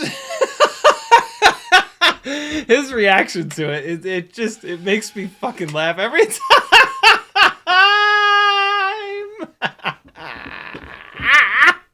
I almost kicked him. I wish I could get a rear-facing camera. I mean, I can fly backwards pretty good. Yeah, yeah, yeah. Yes. Come on, buddy. Come on. I need. Let's go. Let's go. Oh, I think I might have nipped him. Come on, buddy. Come on. Come on. You know you want to eat it. Oh, hold on. Let's change batteries. This is testing 40,000 kV motors, or just letting the dog chase the tiny whoop around. Although it doesn't seem like anybody ever minds when when I feature the dog rather than doing the thing that I said I was gonna do. All right, buddy, look at it. Look how tasty it looks. Oh, I'm gonna zip tie a little treat to it. That'll get him. That'll get his attention. But then he'll actually eat the damn thing, I bet. Yeah, buddy, get it. Hold on. Where's he at? There he is. No, no, no, come on, come back, come back, come back. Come on. Come on, you know you want to eat it. Get it. Time to get it. Time to work, Teddy. Come on. Your father's at work. You come to work. Oh, God. Uh-oh. Uh-oh. Oh, he's rubbing up against my legs like he's maybe lonely or scared. Come on, buddy. Come on, get it, get it. Get it. Look at that sweater on you. Oh, no! Buddy, easy. Oh, the last thing I need to do is get it all tangled up in his little beard. I'll never hear the end of it. Look, it's getting behind you. You can't let that happen. Come on, baby. Come on, baby. Come on, baby. Get it, get it. Maybe that's the key. Oh, God! Little nose comes out of nowhere. He seems to like it when it, like, quickly kind of, I don't know. Hold on, let's see. Let's see. Oh, God, I can't fly. Come on, you little bastard. Look at the little face he made. Yeah, there you go, buddy. Oh, God. Oh, no. Where is he? Where is he? There he is. Oh, no.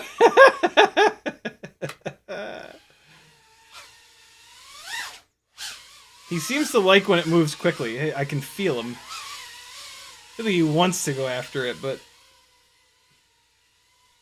Come on, little buddy. Come on. No, he's not into it. Oh my God! Let's go. Here we go. Oh, I can't believe I just said let's go. I'm so sorry. To anyone over the age of 12. Ah! Wow.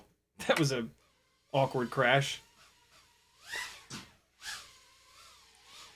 This is a... Man, flying this thing is like a whole different beast. It, like... No! You just, like, every throttle blip has to be so quick, which I actually really like. Yeah, yeah, yeah. That was really cool, actually. I just grazed that symbol. That was rad. Yeah, I like these motors a lot. But man, it's so hard to control this amount of power. But the response time is just amazing. Hey, hello. You can just be my little guard dog. Look, he's protecting me. He's protecting me from the evil tiny whoop. You're a good boy. You're the best boy. You're the world's best good boy. If anybody is into Jon Stewart, subscribe to him on... If anybody wants to have an ugly cry, subscribe to Jon Stewart on Instagram. Oh, wow. I must have crashed it hard because the AIO popped up off the rear grommet. That's interesting. That has not happened before. Hold on, I gotta fix that. Quicksilver socks. No, they're avocado socks. They're avocado toast socks. No, no, no! Did you leave? Teddy, come here. Oh, I think he left. What a jerk. Yeah, the AIO popped up and off the grommet in the rear. I have not had that happen in a long time. That's the one of the very few problems of the McStinky mount. And it's one of the things that I really like about the Mobula 6 canopy is that it uses the rear mounting point. So you like this will never really happen. I'm gonna have to take the screw out of the rear to fix this, I think. Yeah, shit. Okay, hold on. Wait. No. There we go. We good. Nope, we're not good. Yeah, I gotta take the screw out. Hold on. Oh, my Phoebe says somebody gifted me those same socks. Nice. All right, hold on. Let's get this back in here. And get up in there. Hey, there it is. All right, sweet. And we'll put this screw back. I'll be interested to see if that happens again. One of those crashes upstairs was really hard. That was probably the one that did it. That used to be a problem that we had all the time with Tiny Whoops. God, that's like making me remember the old days. All right, cool. We good. And more insanity. Here we go. That was an older, more beat up battery as is this one right here. All right. Gray Hat says Dabba E6000. Yeah, that would work.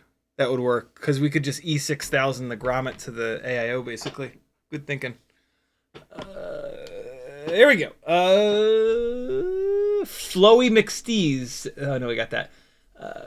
Gray Hat says at least do a perch. The fan blade perch is pretty easy. The challenging one is once it's a little bit warmer and we're running that fan blade. I haven't been able to do it yet, but orbiting and then landing on the fan blade as it's going around. I haven't been able to get that one yet. It always slips off. Veritas Uza says you'd be afraid of that. You'd be afraid if that little drone flew up to you and clipped your pubic hairs too. No, I hit him in the back. Luckily, if I hit him in the butthole, he'd hate it forever. I assume. Half Baked says stick overlay for a few. I don't really have a way of doing it. And also, like, you know, there's only 3 axes, right? There's pitch, roll, and yaw. So I mean, it's, you know, there's not that much going on. Veritas Uza says the same thing. I was thinking, put a little pepperoni on that drone and you'll attract him. Yeah, if there's a specific camera movement that you see me do that for some reason you can't figure out, just let me know and I'll tell you how to do it. But yeah, the only, I mean, you know, like pitch and roll like are pretty sort of straightforward. Sometimes it can get a little confusing when you add yaw into the mix, but like when it comes to yaw, you're either coordinating with roll. Oh, come on now. You're either coordinating yaw in the same direction as roll in order to keep the horizon level, or you're cross-coordinating, which, oh, for fuck's sake, or you're cross-coordinating, which just cross-coordinated yaw, just here's no yaw on the roll. So look where the rotation point is. The rotation point is kind of towards the bottom 3/4 of the screen, right? See it down there? If you add the opposite direction yaw with roll, you can move that rotation point to the top of the screen. And it's just a different look. If you get it just right, you can put it right in the middle of the screen. But usually, there it is. There it is in the middle of the screen. But on Tiny Whoops, we run so little up tilt that with a regular roll, that rotation point is pretty close to the center of the screen. So there's really not much of a reason to cross-coordinate roll unless for some reason you want that rotation point to be on the top of the screen. So that's about it. Other than that, just rewind back and play this stream in like 25% speed, and you'll see exactly what I'm doing. This battery is old and moldy, which is why it didn't run very long. 10-second runtime says, behind on the live stream, but my Mobeetle in the 75 Air is just over 19 grams. What's your lightweight 75 millimeter recipe? It's the Jungle Gym Basher, which is over on Joshua's website, but it's basically that same frame, Mobula 6. Actually, no, it's an X12 AIO. You know what it is? It's just a Mobula 7 1S with frame swap and a motor swap. It's on the Tiny Whoop 0802 iGao motors with the 1.5mm motor shaft. Here we go. Let's actually do some flying here. These, Jesus Christ. Oh, come on. These big power motors, they change directions like their pants are on fire. It's really amazing.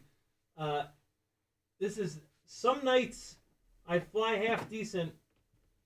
This is not one of those nights. I'm just not, I don't know. These things are hard to fly. And like, I'm a pretty mediocre pilot, all things considered. So yeah, it's tough sometimes. Hard to fly inside, man. Very hard. Jesus. On a fresh bat, this thing, the hover point.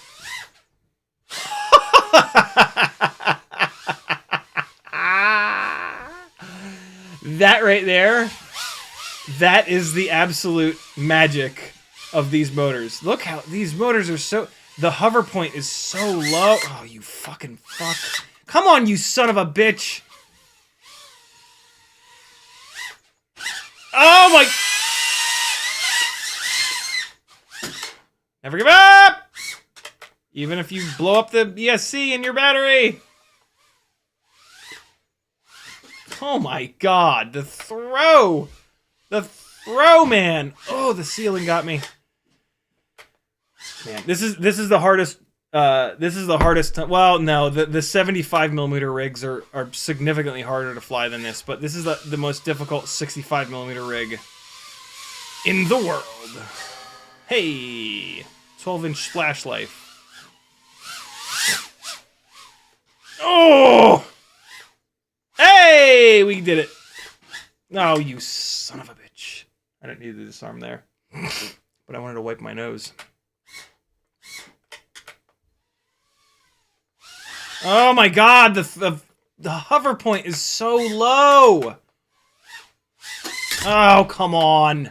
Nope, don't arm it there. It'll blow everything away. It'll blow all this stuff away. Come on.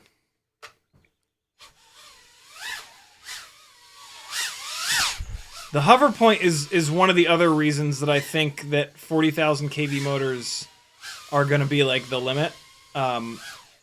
It's hard as it is to fly this with this hover point so low. Oh my goodness. Oh, I hear Teddy running around. Let me get in on it. He's being sprightly. Let me get in. Let me get in. Yeah, yeah, bark. Good idea. Bark. Be crazy, dog. Be crazy. Yeah, yeah. He's playing with Azalea. Yay! Whee! Oh no, I got kicked. Oh my god, Azalea. Maybe almost hit Maggie in the face. Jesus. Look at Maggie's new hair.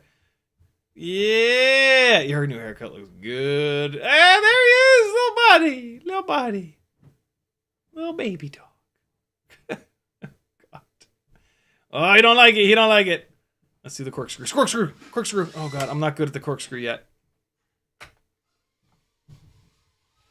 Oh my god. Oh, it's so difficult to fly! The fucking hover point, man! Come on. Ugh. With all these other rigs, everything happens very fast. With this thing, with these motors, everything happens, oh my god, instantaneous. Oh my god, you scumbag. It's I don't know, these motors are for younger guys. These are not 40-plus-year-old approved. If you're trying to land stuff, if you're just trying to have fun, absolutely these motors are 40-year-old approved. But if you're trying to land tricks, yikes. There are things that can be done in motor design to get the hover point under control. That has been figured out with 5-inch motors. It has not been figured out with tiny whoop motors yet. But it's a big step that we've got motors that can make this much power. So we're very lucky. Very, very lucky to have these. Trick and then land on the fan. It doesn't really work. It just comes off the fan blades. The fan blades are angled, right? So like it falls right off of the fan blades. It's a cool idea. But yeah, I mean it's hard to perch on them at all. Trying to do it with any kind of momentum would just be like insane. You can stop beeping now, Goggles. You're definitely not dead, which is what the beeping means. Supposed to mean, at least. All right, come on. Let me try to get like more than one thing, more than one trick in a row. Stephen Woodruff says, "Gangles under the desk." What do you mean? I have 1 million stickers under the desk. There are so many stickers under the desk. So many. What's gangles under the desk mean? Here we go. Come on. Fly better. Fly good. Jesus. Wow, how did I miss that? Oh my God. Yeah, I don't know. Fuck you so hard. There are just nights that it's like this, right? I just can't fly for shit. I don't know what it is. I will say this though, I've had a bunch of like really good pilots fly these Ultimate Freestyle Tiny Whoops in the basement here, and every single one of them was like, "Holy shit, this is hard." So yeah, that makes me feel better. Oh God damn it! God damn it! It's not the rig that's hard to fly; it's this room because I got all these gates. And these quads are really powerful. Wow, that was a cool little... I don't know what's happening right now. I'm just trying not to die. If I go through gates, it's inadvertent. This is just still me not... okay, that had to end at some point. That was not planned. That was not skill. That was all just luck. I have to do something about this hover point. There has to be something I can do about this hover point. Hang on. 28, 29, 25, 24. Oh, fuck you.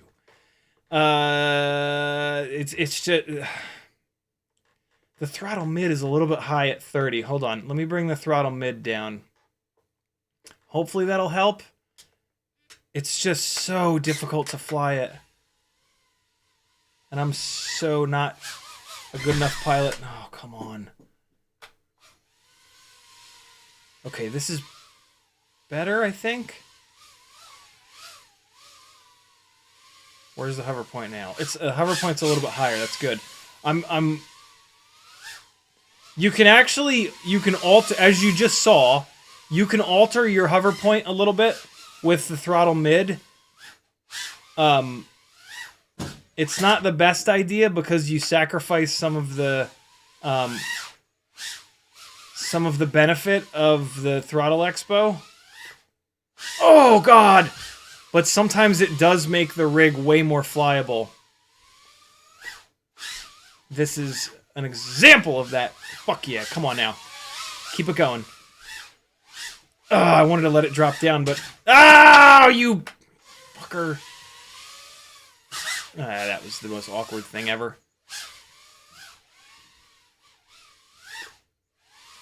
Oh! Getting better. Oh!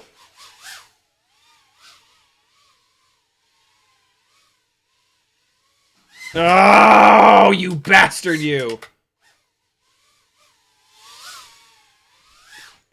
These motors, like, so one of the knobs on the transmitter, I have set up to throttle limit. Oh, you fuck. I've always wondered, I've always been looking for an excuse to use that knob more. And we're gonna try that right now. I'm gonna try to use that knob during this next battery. I'll give you the I'll like talk you through it. Like I'm gonna tell you like turning the knob down, turning the knob up. All right. So, for example, right, I'm full throttle right now, off on the right side of the screen. See that 99, 100, 0? That's my throttle. I can turn this knob. Oh, that's the wrong knob. So the knob is on the right side. I can turn the knob down, and I can limit myself all the way down to 0. It's still full throttle. The throttle stick is all the way up, and I'm just turning this knob down. So I can come in. So if I crank the knob to the notch is at 50%. So let's see. So we can run this thing. Oh boy, that's at 0 throttle. It's oscillating a little bit. The motors are so powerful. So this is one of the other problems with mega powerful motors is the PidTune. This is actually a rig that I might want to turn PidSum down. I might be able to turn PidSum down and get better. Oh Jesus, better flight performance. But we're not talking about that. Oh, now it's making a funny noise. Whoo! God, that's so crisp. Easy. Oh God, easy. Careful. Fuck. So we can fly around, do some like big stuff. Oh, you jerk! This is impossible, man. This is. The answer to the question, will I tame it, is a resounding no. I'm nowhere near good enough for these motors. But they are very fun. So I can do some like full power moves, and the problem is I have to put it into a cruise. Knob. Oh nope. I reached for the knob and I hit the stick. So they come up here and then knob down 50%. Ow! And now it's at 50%. And now I got all this throttle resolution. I can do some like really low, really technical stuff. Yeah, fly nice and low to the ground. Tons of throttle throttle sensitivity, I should say, not expo. No power though. That was just full throttle. But you can turn the knob and then do some real technical kind of cool shit down low to the ground. Loads of throttle control, and then we can come up here and knob back up. Oh, that's hard. That is hard to move my fingers up to the knob and then back down. Look at the difference. Jesus Christ. I mean, I did have it knobbed down to 50. Knobbed down. And then I can come up here, and then I can knob back down. Ah! I pulled it off, though. It's knobbed back down, but man, oh shit, it's hard to fly it like this because it completely changes the oh fuck you. It completely changes the way the thing flies. Like I have to super adjust to half as much power. But that is kind of interesting. Knob it down. Oh, you scumbag. I'm gonna turn the PidSum down. Knobbed down. We got lots of. Oh man, this thing. And then now we can knob back up. This is brutal, man. Brutal. Yeah, good. Do that. That's awesome. I like when you do that. Oh, I went outside the. I've been playing around with that. I've been playing around with running through this, and then. That, there it was. Man, I was trying to do that the other night, and I could not get it once. And I just did it on, like, the first or second shot. Yeah, not taming these. I don't think there is any taming these motors. They are for fun. They are not for landing tricks. Boy, are they fun, though. Yikes. Half-Baked says, air versus acro... I'm not sure what that means. Those are two different things. Air mode is one thing, and then acro is another thing. They don't really like you can't compare those two things. They're just two different things. Air mode is an increase in pid authority at 0 throttle, acro is just flying the rig without an accelerometer. So like, yeah, if you want to do freestyle, you want acro for not for sure, but most people want acro. And then air mode. I mean, if you turn air mode off, every time you go 0 throttle, the rig is going to just flop around because it's going to basically stop the propellers. So yeah, for any kind of proper freestyle where you're going to be zeroing the throttle ever, you definitely want air mode on. Unfortunately, air mode is why this thing like sticks to these gates. Like if I do that, that's an air mode problem right there. So some people will put air mode on a switch so that if they get stuck to stuff, they can flip that switch and come off of it. I've tried that before. It doesn't happen often enough. And like typically I forget to use it. Oh boy, it is so hard being sensitive on the throttle with this. This is air mode right here. I'm 0 throttle and it's just into an object. Maybe someday I'll put it on a switch again. Oh, come on. Are you fucking kidding me? It is such a big... These motors require such a big adjustment. Like, I would really... Fuck you. So fucking hard. I would need to fly a... What's happening here? What is going on in my life? Yeah, to get used to these motors, I would have to fly. It's the second time I've done that tonight. An awful lot of batteries in a row, which maybe I'll do. It would be interesting to get good at these. Some of the stuff that I can do with these, with this amount of power, is really fun. Like the easiest example is just these mega Matty flips where I can just blip, and it goes from a millimeter off the carpet up through these gates hanging from the ceiling. Like look at the throttle. Ready? Look at the throttle on the right. 26. Watch how quick this throttle blip is. Ready? And that's on a battery that I've been up in the air for 2 minutes on. On a fresh battery, I can do that throttle blip even quicker than that. Oh my god! I don't know if it went through on that one though. But that is something that I really, really like about these motors, is that it's just such a cool look. It's such a cool look to be able to do that and to get that giant explosion of thrust and acceleration. Holy shit. Again, did not plan to shoot either one of those gaps, but I'll take it. Oh boy.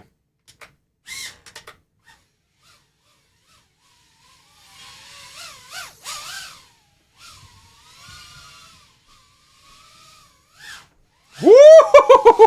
It's like going backwards through the goddamn wormhole of doom there. Jesus, that's what they used to call me in college. I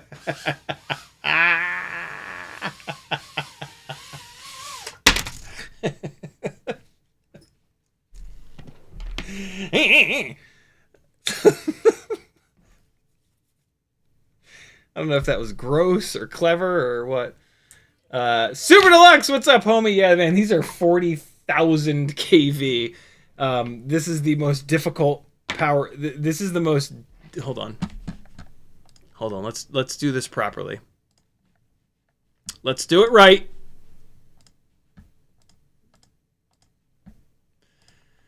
This is the most difficult tiny whoop to fly in the world. Oh god, this is the supercut. In the world. Oh no. In the world. Too many. In the world. Too much Clarkson. No such thing as too much Clarkson. All right. I got a couple more. It's after 10 o'clock though, and I'm fading fast. I'm also flying like ass tonight. Cole Powers says, think you need one more on the throttle mid to make it 27. Add expo to Tame. Actually, hold on. Let me pull PidSum down a little bit. So this will be a really cool example of what PidSum is doing. Right now, this tune on a fresh battery is a bit much. All right, so this, I just popped the, I really don't like, this is the thing that I really don't like about these McStinkies, is that they only connect to the two rear, the front three mounting holes, and then the rear mounting hole can just pop right off. All right, we're back. This is why I like the OG Mobula 6 canopy, but I need more Runcam Nano 3s. Oh man, and now the antenna is popping out of here again. Balls. Get back in there. All right, we'll see how long that lasts. This is going to be a great example of what PidSum does. In most cases, you want to max PidSum out. In this case, though, the tune, the sliders are as high as I can get them, and they're only at like 1.1, 1.0, and PidSum is maxed out. Watch this though. We're gonna chill PidSum out, and that's gonna let us push the slider. So this tune is at the limit. We can't push the tune any farther, or it'll just oscillate and fly away.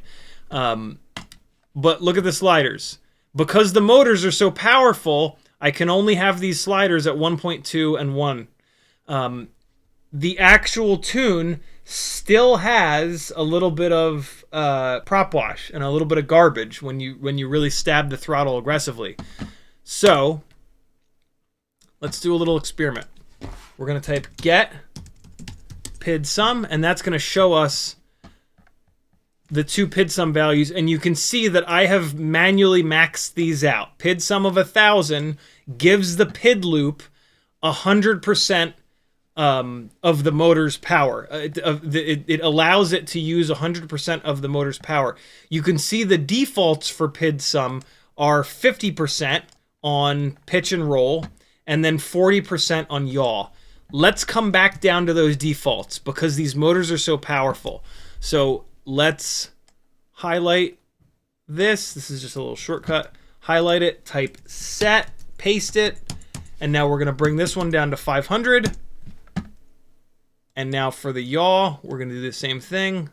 Highlight it, copy it, type set, not et, set, paste it, and now for yaw, we're going to bring it down to 400. Enter, save. All right, so now we're going to go back in here, and we can now push these sliders up. Because we've taken a little bit of the power away from the PID loop, the sliders function off of timing. So there's a balance. Your PidSum versus your sliders is a balance of power versus timing. Raising the sliders is changing the timing. It's making it's allowing the PID loop to attack the bad behaviors earlier, whereas PidSum is going to allow the PID loop to spin the propellers up to a higher RPM for more power. So we're now bringing the power down, and we're going to bring the timing up by moving these sliders up. So let's get we brought it down quite a bit. So let's bring this up a bunch. Let's bring the damping up to 1.5. And then we're going to chase it with the tracking at 1.3. And the first thing you're going to hopefully notice is that when I arm it, it doesn't fly away. If I had not reduced the PidSum, as soon as I armed this thing, it would fly away because the tune was maxed. So the first example of PidSum is going to be when this thing hopefully doesn't fly away. We'll put it on the floor. So let's see. I've actually never done this before. This will be kind of cool for me as well.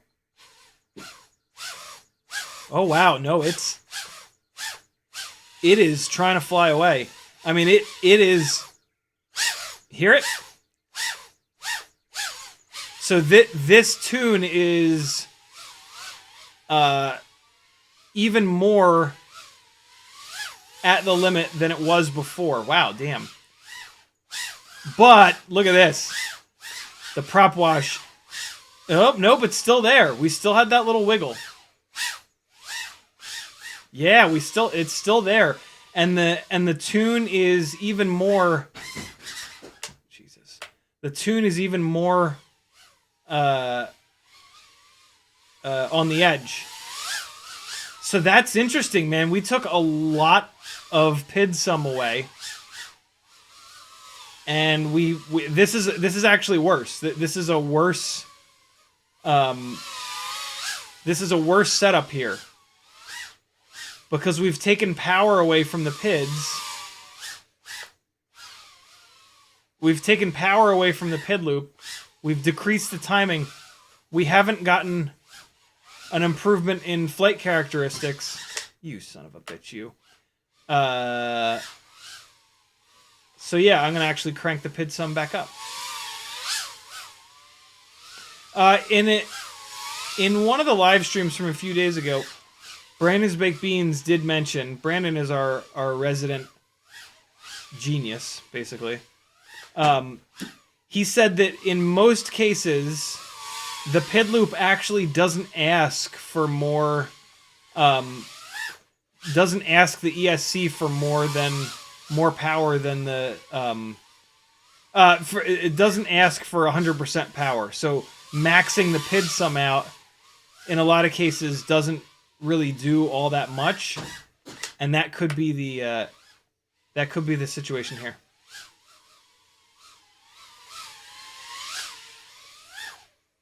Get in there, yeah!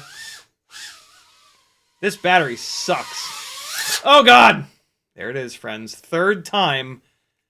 Oh no, it didn't get hung up. Hey, look, I have short hair. Well, there's a benefit to the haircut, I guess. It didn't get all tangled up in my fucking hair, because that was in my hair. Cool. Thanks for the haircut, Debbie. You kept the tiny whoop out of my hair. Let's fly one more mega battery, and then we're going to shut this mother down.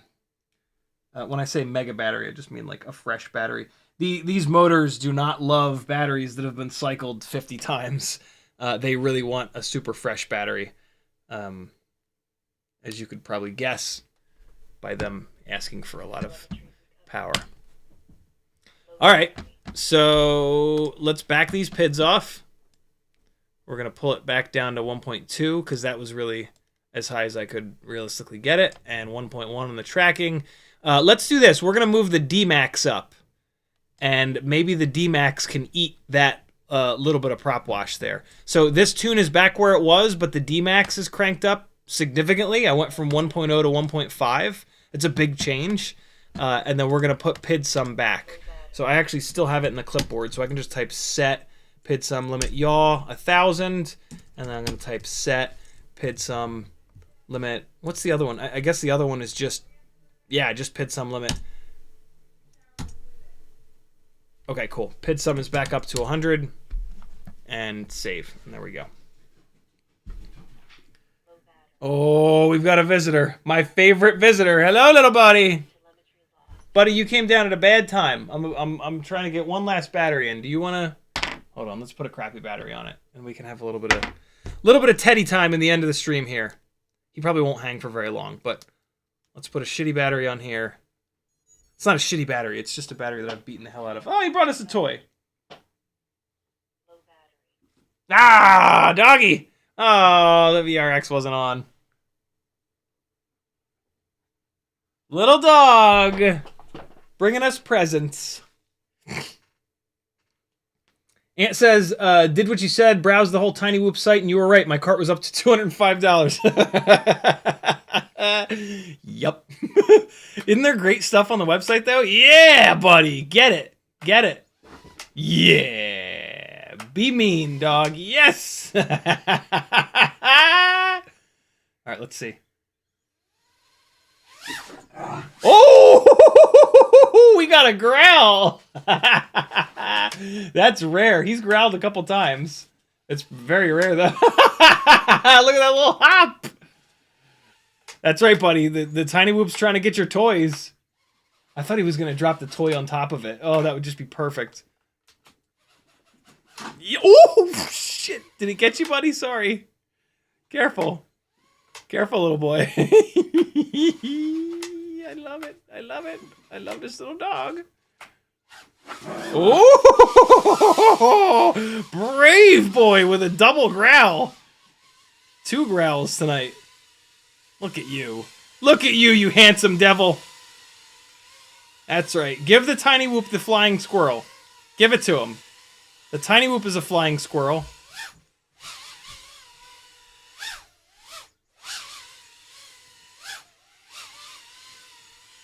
And he just loses interest. He seems to like it when it's on the ground. Maybe it's less, yeah, it's less intimidating when it's on the ground. Stop going around behind it, buddy. I don't want to get it tangled up in your little beard. Come on. Come and get some. Get you some, doggy. Yeah.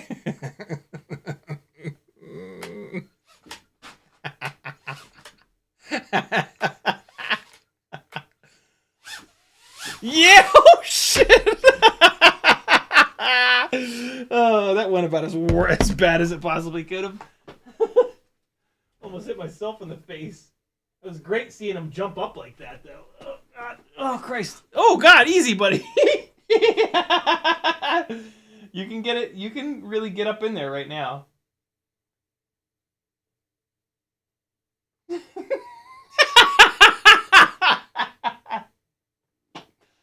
The look of wonder on his little face, man. Oh my God.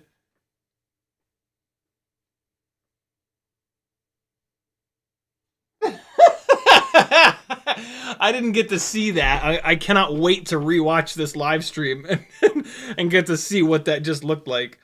Oh man, this dog's head is just the funniest looking thing I've ever seen. Oh!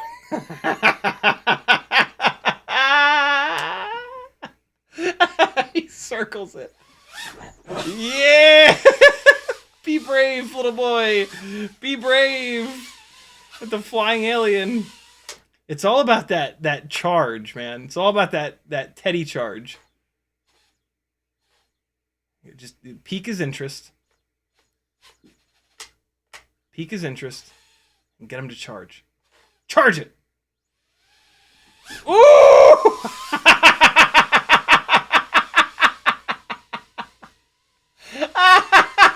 He thought it was gonna fly over his head because I always send it up over his head. Oh, buddy, I love it. I love it. Come on. Come get it. Come get it. Yeah. No. Go out in front. Go out in front. I want to be able to go backwards, buddy. Come on. Come on. No. Go out in front. Go out in front of it. Teddy, come on. Get back here. Come over here. Yeah. Come here. Come here, doggy. Teddy, come here. Teddy, come here. God, you're the most disobedient little shit. No! All right. Yeah. No. Go back out. Oh, has he learned what the front and back of it is? I think he has. Oh, there he is. There's the stance. Here we go. This is going to be a good one. I hope you guys are ready for this. 3, 2, 1. Oh, that wasn't a good one. Usually when he's in that stance, he's ready to go. Ooh! Yeah. Here comes a good one. Ready? And 3, 2, 1, lift off. Oh! It's really funny when he jumps for it, and if I catch it just right, it's just perfect. Yeah, here we go. Ready, buddy? Ready? Oh God, I just want to make sure I don't hit him. I'm really worried about hitting him. All right, buddy, ready? Ah! Damn you, Tedward Cullen! This battery's done. We can maybe get one more. Last one. Last Teddy attack. No. Easy. Back up, buddy. Back up. Oh, come on. Come out in front. Maybe. Let's try it. 3, 2, 1. Well, we got one good one earlier. Oh, this poor battery. Oh, 2.98. No. Oh, well done. Right on the charger we go. Oh, okay. It bounced right back to 365. Jesus. These motors are something else. All right, yo. Last battery. We're going to ignore Teddy and just fly hard. Thanks for hanging, my friends. Car Guy for Life with a $5 5-cent super chat. Thank you, brother. Every Whoop camera fund. I want to see that number even move. I want to see that move more. Number move. Jesus. Also, thanks for doing these live streams. They're certainly welcome. It is my pleasure.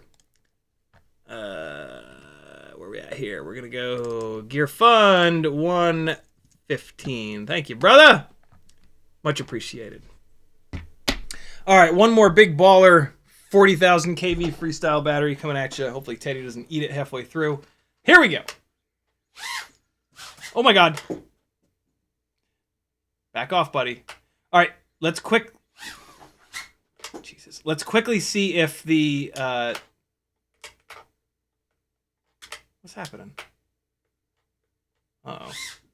That was weird. Let's see if the change to D-Max helped. Oh my God.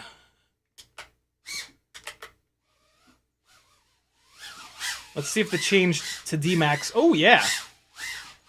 Nope, there's still that little judder. But the judder is a lot less. So the D-Max increase from 1.0 to 1.5 has definitely helped. Yeah, that's way better. I just knocked the thing over. Uh-oh.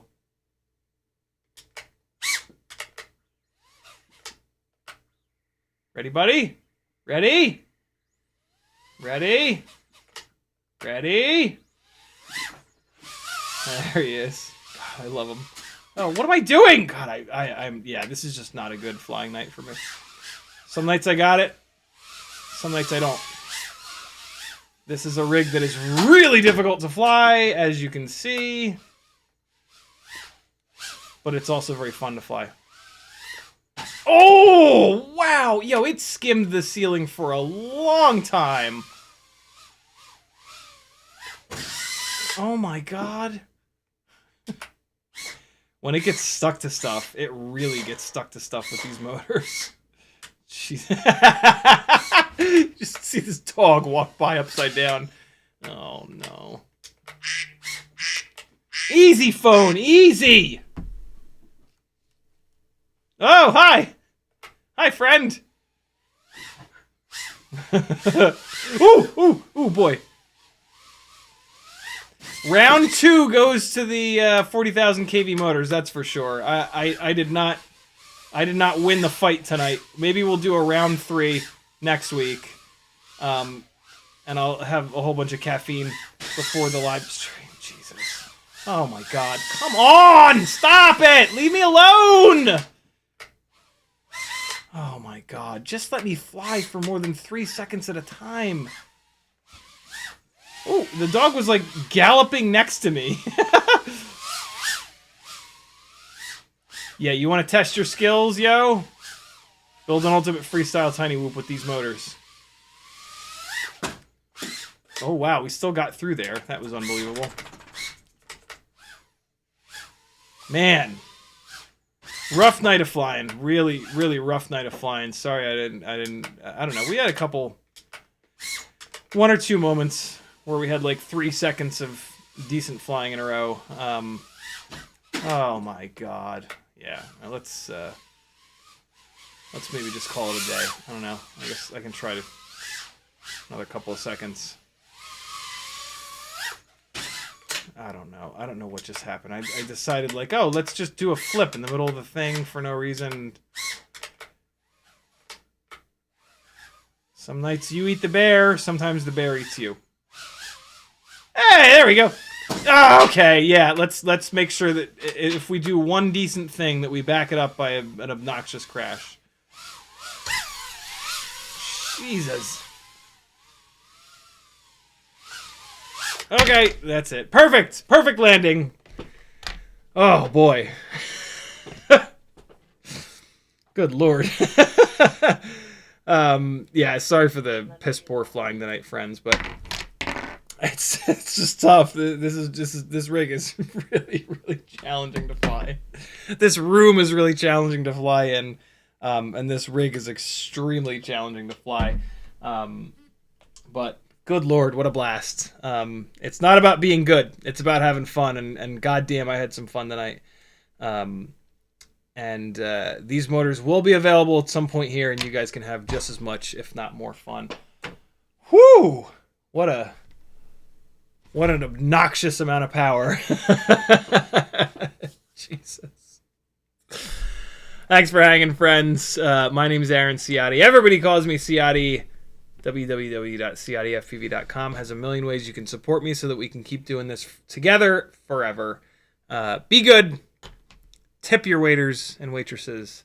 I'll see you on Friday at 7 o'clock. Kevin Sumner with the last live stream of the night. He says, you think you're flying badly. I crashed so much last night that I broke a crown frame and a BeeBrain V2 canopy. Yeah, man, it is incredibly difficult to fly tiny whoops inside, but if you just keep doing it more and more and more and more, you will get better. Revel in the fact that these things are super durable. Thank God they are, because you're gonna crash a lot. Be good. Here comes some more. What do I got here for you? A little bit more Cinewhooping in this really cool little park. A little flying up and down this stream. Cool stuff. Be good, friends. I love you. Bye-bye. I'm not ready. Here we go. All right. See you later, people.